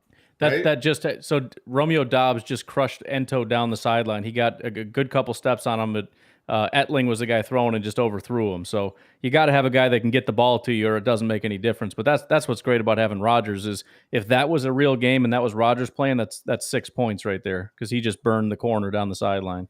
He just looks like he belongs, man. Yeah, I mean, every time you look at him, he's just so smooth on the field. He's beating the guy across from him every time. Burkick's out there trying to kick field goals. It's got to be great for the wide receiver too to know that he does all this work on his steps, he does all this work on his shakes. He finally realizes this is the move I'm going to put on this guy, and the moment he puts that move on this guy and he gets open, bam. There's the ball exactly where you need it. You're in stride and you're off to the races, right? Yeah. Instead of, like over in Chicago where, bam, you're wide open. Nobody's around you for 20 yards and Fields still misses you by 10. There was a highlight I saw that was hilarious. It was a guy wide open in the end zone and Fields sails it over his head. Hits the front row of the stands. Yeah, that was what are you throwing at, man? There was literally nobody even standing in the entire end zone. I think they pulled the defense. We had as much as you talk about, Rodgers being able to put the ball where he needs to. Think of all of the pre-snap stuff too. Think of all the stuff, prepping for that rep. And all of the little insight, the little details. I mean, you see Rodgers coaching up Christian Watson, and he doesn't have a helmet and a pad on, and just just the little nuances. I think it makes a world of difference. As like you say, you step into a camp with a Justin Fields or a Sam Darnold or somebody like that, you're not going to get. I mean, how lucky are we, dude, to have the franchise we have? It's just unbelievable. Yep. Well, you wouldn't have been. Oh, go ahead. Oh, what we got here? This is the same old, no big deal. Jordan Love, look at that. Just Romeo Dobbs in the corner of the end zone. Come on, look at him. That's all day. That's just one of the touchdowns he had today. 43. What's that? A linebacker? I don't know. Who's covering him on that? Let's see. Do that again. Yep, 43. 43 is Keandre Thomas. He's a cornerback. Okay. So let's be honest, it's a scrub, right? It's a scrub, but right. But again, Scrub had great coverage. He was all over Dobbs. Yeah, he couldn't ask for anything more. I was gonna say though, that's another example of him winning a different way though. Even when he's blanketed, I've seen numerous accounts of him being blanketed. He gets the ball, he still catches it every time, and you could tell his body shielding right there. Yeah. He's stuff you can't like you a can't tight end. coach that. Let's see if I can find more of these highlights. He looks good and smooth, man. He looks good and smooth. And, it's nice. We know that's there. And then we know that where Cobb is there, Lazar is there, Tunyon's there, Lewis is there, Jones is there, and Dillon's there. This is the play I was talking about earlier where he does two things. First, he cooks the guy, right? He's dead to rights. But then it's underthrown. He still comes back, reaches over him, and just just takes the ball. Is still on Thomas? Okay. So did everyone see Thomas? Slows down, still gets it. Yeah. Thomas was out of position. Started at the beginning. Thomas was out of position as soon as they lined up. Yeah. So, but he gets the guy beat. But then even when it's underthrown, he's still going to come back and get it. He's going to reach over him and grab it. Wow. Thomas was beat as soon as they lined up. Yeah. Terrible. It's probably why Thomas is where Thomas is. Well, I mean, if you look at his footwork, I mean, he's already opened up. This is where we're going. Yeah. Right? He's already showing Dobbs, hey, go ahead, run to my left. And Dobbs is like, I'll see you later. Like, this is where I'm going. Right? There was he didn't have to make a move around or anything, right? He lined up and he shaded him to the inside. So Dobbs just took the outside and took off. This is Keandre Thomas again. He's beaten up on Keandre Thomas here, but this is the other touchdown he got of the night. Just a real quick slant. Oh, yeah. Just easy money. Yeah, he's poor guy. Here's Matt Schneib and a couple little links here. Devonte Wyatt leaves Sean Ryan in the dust with an inside spin move, but Jordan Love stands tall under pressure and finds rookie Samori Toure behind the secondary for a 54-yard touchdown. So a couple things there. Wyatt with the win, Sean Ryan with the loss, and then, of course, Love with a dime. And then he also said, here's Schneidman that said, Darnell Savage Jr. just pulled up during one-on-ones mid-route and hobbled off the field with the trainer out. Might be Who was it that got hurt? Darnell Savage. Oh, jeez. That was 1 hour ago, so if he's on the field now, it may not have been a big deal. Okay. Here's the play you were talking about, the Toure touchdown. With the, look at how packed it is for family night. I know. A practice. There he is. Yeah. Underthrown, but still, he had him so far matter. Love it, dude. Looks like DeGuara just got a play there. So over under 7.5 touchdowns for Dobbs. Ooh. Is that real Vegas line, or is that just you throwing it out? No, that's me throwing it out there. I say over. I think if anybody's going to hit the double-digit mark for us in wide receivers, and believe me, I think we're going to have a lot of guys with 6 and 7, right? We're going to have a lot of guys with small numbers.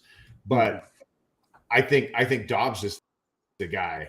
If he stays healthy, he can. Well, think about what we just talked about, Ryan. I mean, if Dobbs does come in and he starts and you're running the majority of the time 11 personnel, 3 wide sets, I mean, he's going up against the third best corner on the field. Yeah. I mean, it kind of, if Lazard is eating that number 1 corner, and whether it's Sammy Watkins or Randall Cobb or whoever's eating that number 2, that's pretty exciting stuff, man. Yeah, I mean, if unless this is all just one big complete fluke, which would be surprising because it's been every single training camp he's been doing the same thing. And he's beaten. Right, he's beaten up on Keandre Thomas today, but before that it's Stokes, before that it's whoever. I mean, it doesn't matter. I mean, I other than Jair, he's beat just about everybody. But it's so weird because you say that, and it's like I don't know if I want to buy into that hype, but how does he not at this point? You know what I mean? And unless they put Christian Watson ahead of him and he just doesn't get him as many opportunities. But I don't know how he doesn't just get force fed. They got him on the inside, they got him on the outside. He's all over the place. He's doing everything. We see this all the time with a lot of teams. We've seen this with our teams in camp. We get a guy shows up for 1 or 2 days of practice. He makes a couple of flashy plays. Everybody jumps on board and says, yep, this guy's real. And then you don't hear about him anymore. And then you find out that he struggled to even get into the second preseason game. And by the third preseason game, he was cut. And we have no idea why. And we all shrug our shoulders. But not Dobbs. Dobbs was, as soon as he came out and he was just working with the rookies, they were going, this kid looks sharp. Right. And I was saying, watching that, he looks polished. He looks like our most polished wide receiver. He's got all the skills. He's exactly the way he is your cookie cutter textbook. This is how a wide receiver looks when it lines up, right? Yeah. And then for every single day to just keep on stacking good day after good day after good day, even if he just plays at this level, he's going to be really good. Here's Andy Herman's view on that play we just talked about too. It kind of confirms everything. Fantastic pass rush by Devonte Wyatt up the middle over Sean Ryan. Wyatt used a 6-spin move to get the pressure. Love still threw accurately to Toure on the touchdown. Then the next one, it says Wyatt looking for a holding call against Tom, nothing doing. There was a holding penalty on Sean Ryan, so Sean Ryan's having a rough night. And then it says Jordan Love touch pass after buying time to a wide open Romeo Dobbs who got behind the secondary. Mama, there goes that man again. Love with a bomb to Toure for a touchdown. Toure was wide open. So Love is flashing again today, boys. As much as we're talking about Romeo Dobbs and Love, I'm telling you, man, Tom Clements too. Get him in the building. Yeah, and I'm just watching this. The defense has got me. Just this last series, the offense, Aaron Rodgers tried 3 times. The first play, nobody's open. He goes through his first read, second read, and then he dumps it off to A.J. Dillon to his right side, and Quay Walker comes flying in and stops him dead, 0-yard gain. The next play, Rashawn Gary is right in Aaron Rodgers' face. He's got the guy by the neck, and he's doing this all the way back. So Rodgers gets the pass off, and Eric Stokes is there and just lights the guy up right as soon as he touches the ball. I mean, this defense is flying all day long. I mean, yeah, the one-on-ones in the red zone and stuff, the offense is making some plays, but this defense is flying and swarming every single time I look up at the screen here. Every video, every sideline clip that I see of Aaron Rodgers this whole camp, he's hugging a lot of people. I think he's saying goodbye. I think he's kind of giving it the final tip of the cap. I mean, this is what I think. If they were keeping Aaron for 2 or 3 years, they would have traded Love. Next year's draft, there's a handful of good quarterbacks in next year's draft. We would have gotten rid of Love for maybe a couple of picks. There's a couple of teams right now that are dying for a quarterback. We could have traded him for something. I don't think you keep Love and then next year you go, yeah, Aaron's going to stay for another year, so we're just going to sign you to another deal and you're just going to sit on the bench. I mean, Love is ready to play. Sooner or later. If nothing else, the Packers know it's a very distinct possibility. I don't know if they know for sure, but they definitely know there's a at least 50% chance he's not coming back next year. So they're hanging on to Love for dear life right now. Absolutely, yeah. And the thing that I think people really, really undervalue with Love is he knows this system. Like, he has been brought up in this system, and I'm telling you, man, when you start from scratch, whether it's a veteran or not, there's a 1 or 2 year layover of another quarterback trying to learn that system. That's unless it's a Jimmy G or somebody like that, of course, that's familiar with it. But yeah, it's going to get interesting, man. It's going to get real interesting. You wonder, I mean, the way Rodgers is playing, I would have thought that he was signed a 3 or 4 year deal, and they would have. We're going to ship Jordan Love off. We're going to get ourselves maybe a couple more draft picks, trade up in the draft, right? That was one possibility that Bruce and I talked about, was maybe they trade Jordan Love and a second rounder to get a first rounder, and they get another wide receiver, right? I mean, everybody's speculation, constipation. That's all it is, right? But if Aaron's going to play 2-3 more years, they can't keep Love. He's not going to stay. I mean, I wouldn't. Would you? I wouldn't. If you've been sitting there ready to go and you're like, now, wait a second, I could be the guy everybody buys jerseys of. I could be the poster guy. I could get myself, quarterbacks are getting paid ridiculous amounts of money right now. I could get myself $100 million and be the star. No. I'm just saying. No, I'm sorry. I was giggling at a tweet. I put a tweet out with these new Packer Nikes that I got. And a Bears fan said, ugliest shoe I've ever seen. So I just posted the gift of Rodgers saying, I still own you. And the Bears fan responded and said, yes, I know. Love it. I respect it. I'm going to give that a like. Yeah. Did you see, Ryan, the video goodbye from the Minnesota Vikings to Anthony Barr? Oh, yeah. And half of the Vikings fans are defending that too. It's crazy, man. Classless. Jeez. Classless organization. This is why they can't have nice things.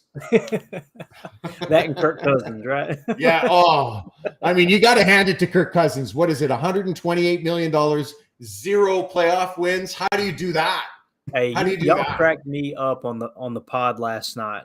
I was listening to it today at work, and I was rolling. It was like Kirk Cousins has a winning record when the wind's blowing 12 mile an hour to the northwest on a day after September 19th. Like, what the heck? That's exactly what it's like when you argue with these fans. They're like, Dalvin Cook was the greatest runner in the third quarter between 9:28 and 9:38 in the NFL for the last 8 years. Been wanting to find different highlights. Here's let me get rid of this real quick. This is a Quay Walker highlight. Play this. There's Quay right there. Yeah, number 7 right here. Yeah. Well, I recognize Campbell because of the hair. Right, yeah, he's got the hair. Look at that. Look at that. Just nothing. That was the play early on I was talking about where he just fills the gap. Hey, what's crazy, Ryan? Watch Devondre right here. how he'll like they are totally what you would think out of position. Look how he slides to the inside and then Quay slides out almost like a spy. Like it. Yep. That's wild, man. Well, that's the thing too. It's man to man. Everybody's lined up here, and then So there's the hole, and he It fills looks like Quay's job here is to grab the lineman so that, or Campbell's job here is to grab the lineman so Quay comes free. Yeah, he's playing jackbacker right there. And that's the thing. Yeah. Quay's the guy that's just got to flow and make the tackle, and he does it. Right. He's Who's so he quick. grab here? Does he grab the right tackle? Yeah, he grabs the right tackle. Yeah. So the right guard comes off, blocks the end. The right tackle comes free, and I mean Campbell's looking for him the whole time. Yeah, he's like, no, you're my guy. I'm taking you out. Watch, he goes right at him. And it looks like DeGuara was the only one that maybe could have had a shot, but he's supposed to double, and by the time he comes off, it's already over. Yeah, it's too late. And that's Joe Barry. You put players in position to do what they do well, man. Do your job. What is it? Yeah, by the time he comes off, he's behind him. Oh, DeGuara's looking the wrong way. Take a look. DeGuara's looking the wrong way. Watch DeGuara here. He's playing in the fullback position. You get 89 moves out, so he's got the edge. Okay? Watch DeGuara. Who are you looking at? Wrong guy is who you're looking at. Yeah, he really didn't touch a soul, did he?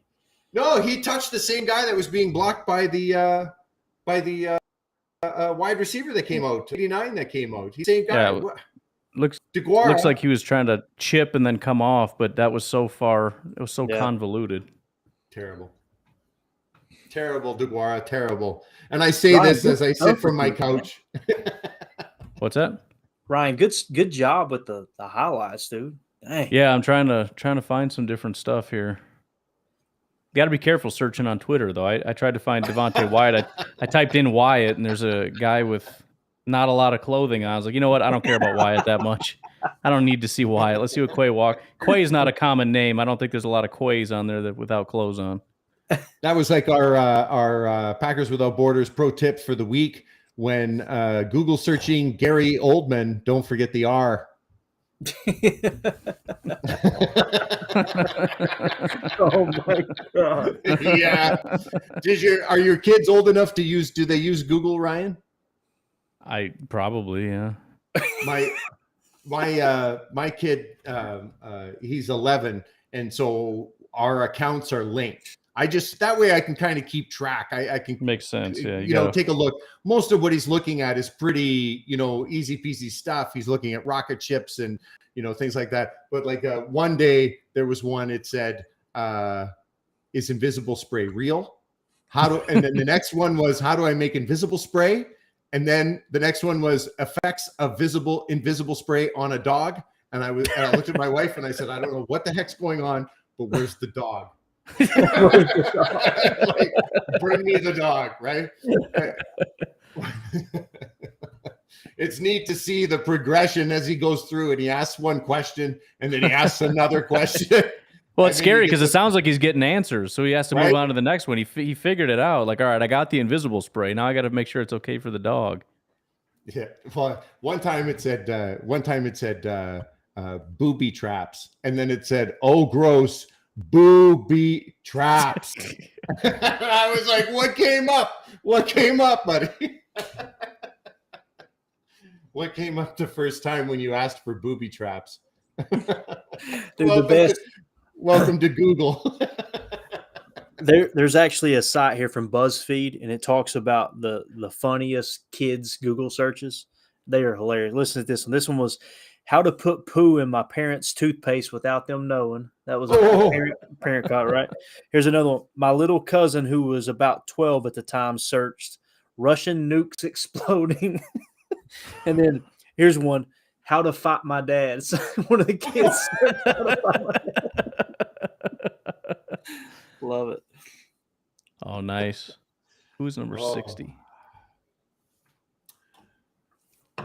Well, gentlemen. Chris Slayton. You got to be careful with the SLAYTON, not SLATON. He had a good play. Yeah.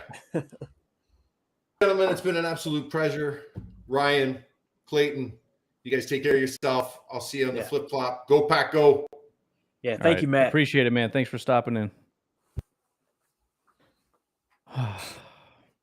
That's always a journey. Always. I love it. Love his energy, man. Yeah. Love it.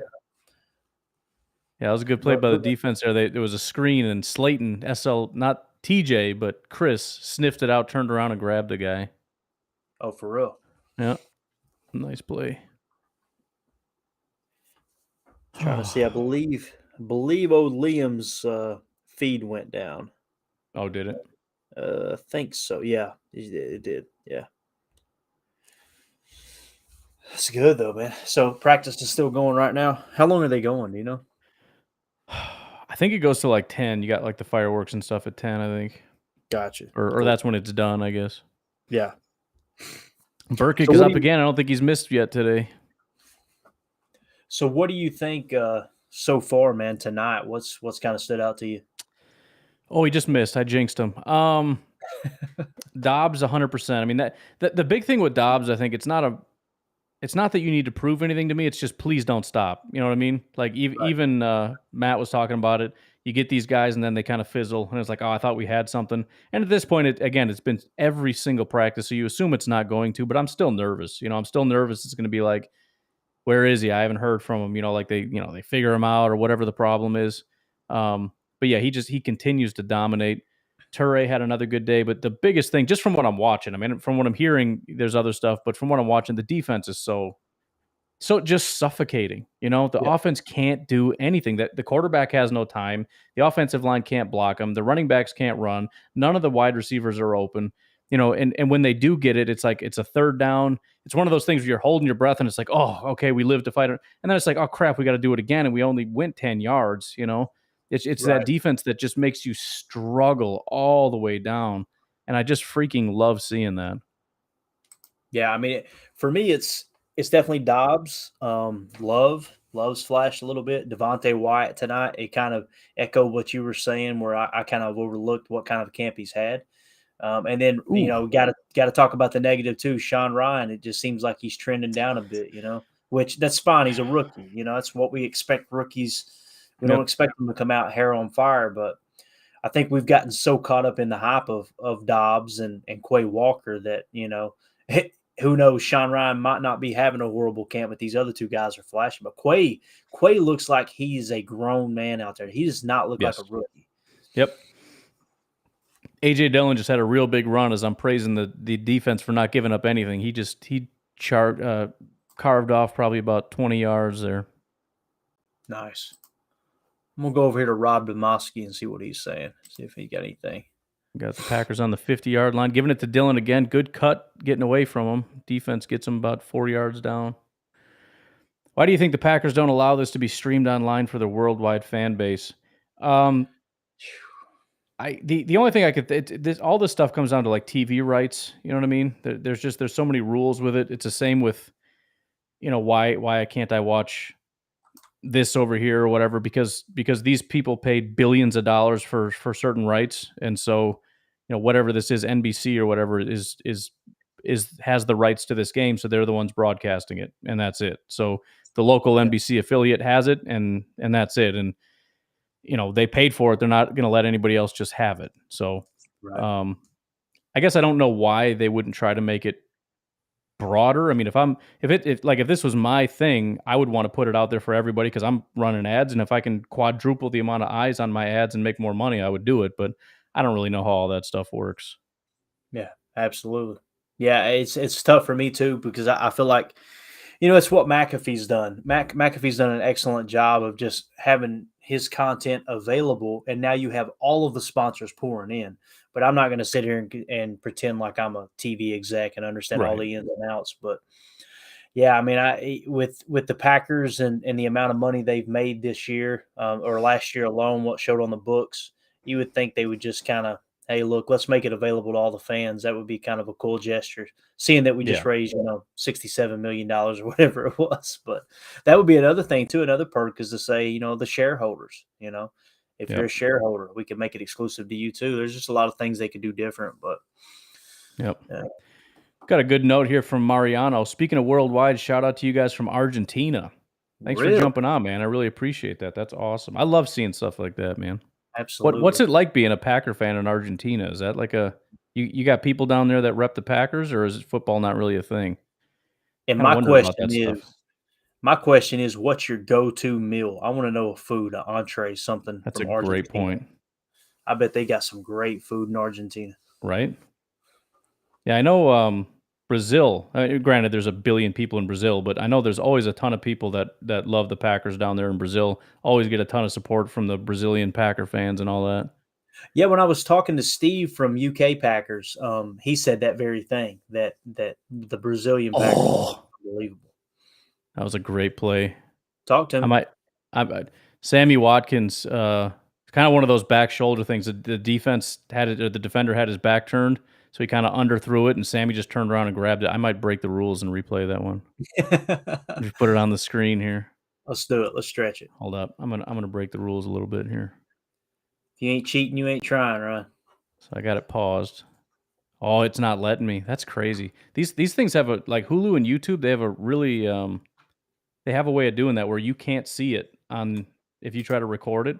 I tried to do a screen grab of whatever that show. Hey, there's our guy, the Packer owner. He's on TV right now. Is he really? Yeah, I see him standing there with his hat on. That's awesome. I'll message Sammy him. Watkins again. See, this is what I'm saying. When they get down there, they go to Sammy. This is like the 2-minute drill. They just hit Sammy, and now they're like on the 20-yard line. They hit Sammy again to get down to the 5. This is like his territory. Crunch time. Rodgers turns to Sammy. It's crazy. I love it, dude. This time of year is just awesome. Just Right? the excitement going into football season. Love it. I'm sure someone will put those clips up on. Why are you upgrading my phone? On Twitter, we'll get those highlights up in a minute. And if anybody sees any highlights, just tag me on Twitter and I'll play it up here on the stream. It looks like the guys ran out of gas too. I'm looking at Andy Herman, Rob Demoski, Matt Schneidman. Yeah. Nobody is tweeting right now. Yeah, They're burnt out. it's a long day. Let's see what Mariano says. There's some Packer fans down here. They usually get together every now and then. That's cool, man. Awesome.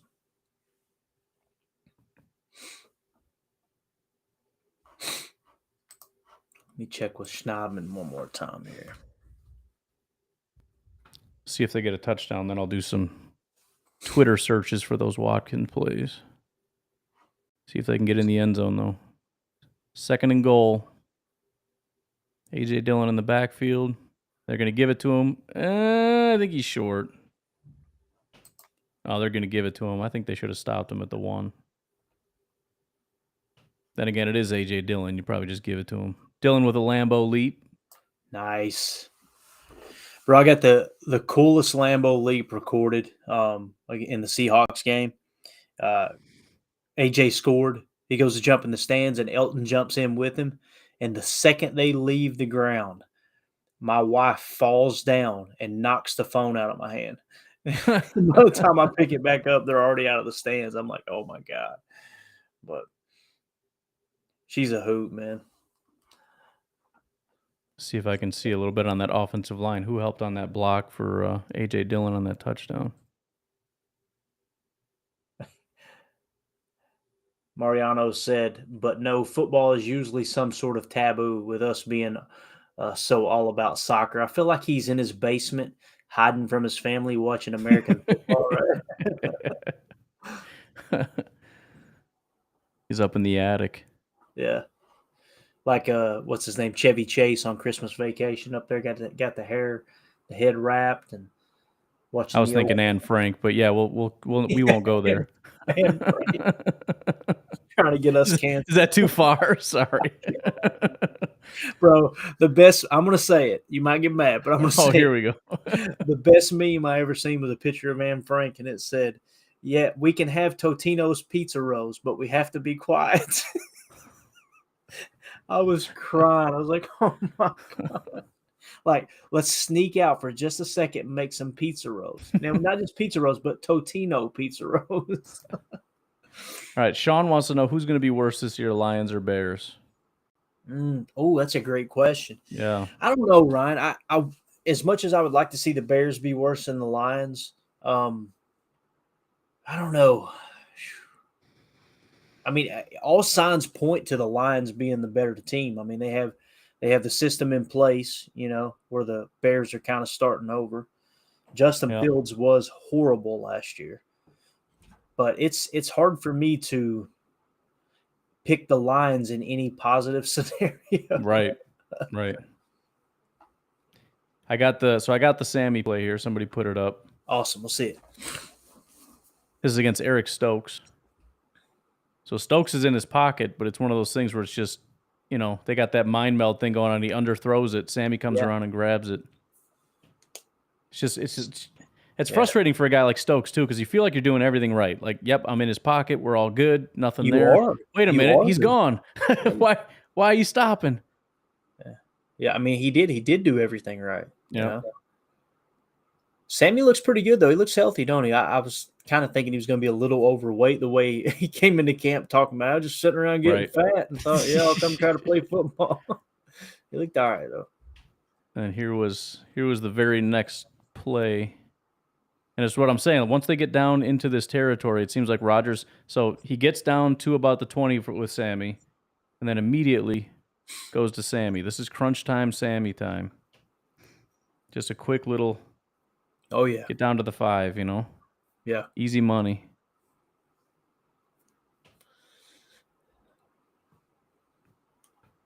Love it. Oh, it looks like practice might be over. Let's see what Bill Huber says here. She got a tweet notification. Actually, it's Rock says, if it's not over, it's one heck of a pep talk, he said.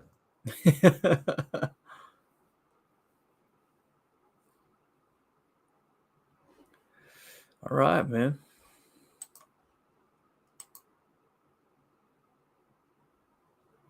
I think we're getting the exact attendance. Let's see what we got here. 50,112 was the attendance. All right. So not bad. Not bad. A little bit lighter than last year, I believe, but still not bad. When you're talking about a scrimmage, dude. Yeah, not even a scrimmage. I mean, let's go out there and run some drills. I love Green Bay, dude. Love it. Oh, yeah. I'm telling you, I'm looking at property up there. I'm looking at. Are you? Yeah, real cheap spots. I found a couple lots because I'm thinking about investing in an RV. Nothing huge, but kind of a Class B, one of those smaller ones, and it'd be cool just to go. Like right now, I would have took off and went up there for this and park it on the property and then drive back. That type of thing. Because when we go to the game, we typically fly up, and it makes it real convenient and everything. But I'm telling you, man, every time I go up there, the only downside is I don't want to leave. Like, the people are just awesome, man. Yep. They hear our accents and Mandy's accent's a lot thicker than mine. Yeah. And it's like everybody wants to buy you a beer. Everybody, it's so cool, man. Everybody's awesome. Right. Yep.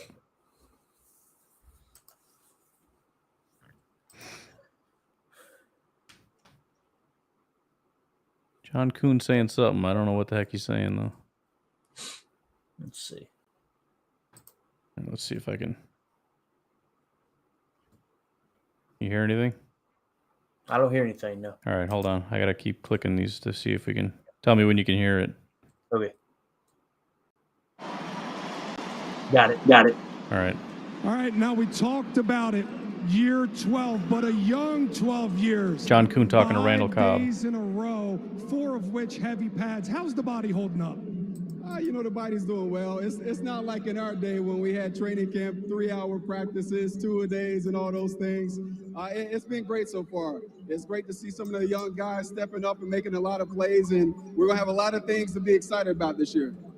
And another guy who was here a long time. Calling BS Davante on Brandon, Adams, by the way. Now in Las Vegas.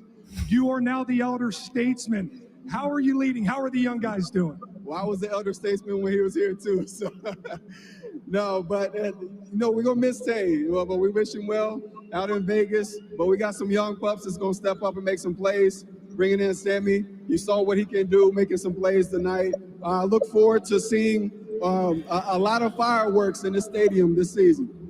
Thank you, Randall. All right, thank you, Johnson. Randall Cobb, wide receiver. Love it. Couple of Super Bowl teammates right there. I think you mentioned it just a second ago. I'm sending you a message on Twitter if I can get it to go. What heck? No, it won't let me. What the heck? Anyway, if you go to the Packers Twitter, they show that Lambeau leap. If you want to show that to the guys in here, Okay. it's pretty sweet. All right. It's good Let me camera work. play Amos here while I'm looking for Talking it. about that talent, a safety's best friend can be some of the toughest corners on the outside. How's it feel to look around and see Jair, Razul, Eric Stokes, and the rest of the guys? It gives you a lot of confidence out there, and it makes you work hard every day. You don't want to be that weak link on the defense, so everybody's out pushing each other and coming out here having a great time. How good can this defense be this year? As good as we wanted to as good as we wanted to be. There you go, Adrian Amos. Thanks, Adrian.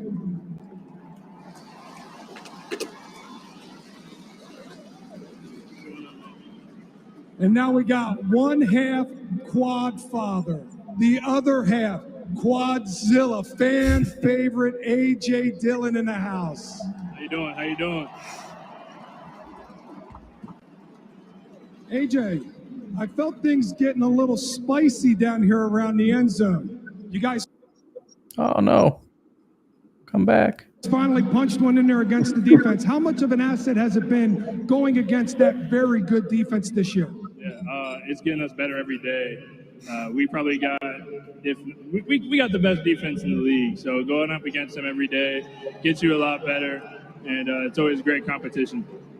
Speaking of good combinations, you are considered one of the best running back duos in the National Football League with yourself and Aaron Jones. Tell us about that relationship in the backfield, in the meeting rooms, and off the field. Yeah, he's been a great role model for me ever since I got here. Welcomed me with open arms. He's been a big brother to me, and seeing somebody who's a Pro Bowler and been playing at the highest level at my position has really helped me and shaped me into the back I am now. And we got a bunch of guys in that running back room, guys that got to shine a little bit today. We got a lot of guys, a lot of talent in there, so we're excited. Okay, now we have seen you everywhere around the state in recent days, so I'm going to test you in your Wisconsinism. Oh, boy. Cheese curds or beer brats? Cheese curd. Yep. I gotta go Curds. I gotta go Curds. Yep. Okay, hunting or fishing? Fishing. Fish. I don't do either, but I like to eat some fish. All right, and last one. Roll out the barrel or jump around? Roll out the barrel. Yeah, roll it out. AJ Dillon, one half of your dynamic running back duo for the Green Bay Packers. Well done, John Kuhn. Plenty more to come. All right. Can't hear it anymore, right? No, you're good. That's a good night, man. Yeah, that was great, dude. I sent you a direct message if you want to end it with that. It's that Lambeau leap up close for AJ. Right, let's do that. Pretty cool. It's just a cool camera angle.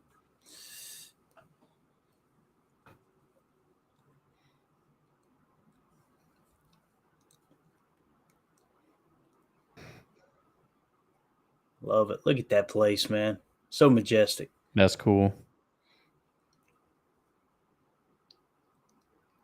Love it. Bro, that was the funnest family night. Right? I I've ever agree. watched. That was awesome. Absolutely awesome. All right.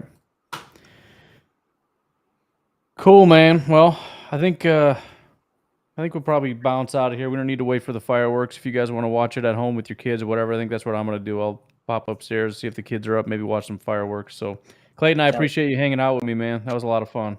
Yeah, absolutely. Thank you for doing everything, man. We'll chat with you in the morning. For sure. All right. You guys have a good night.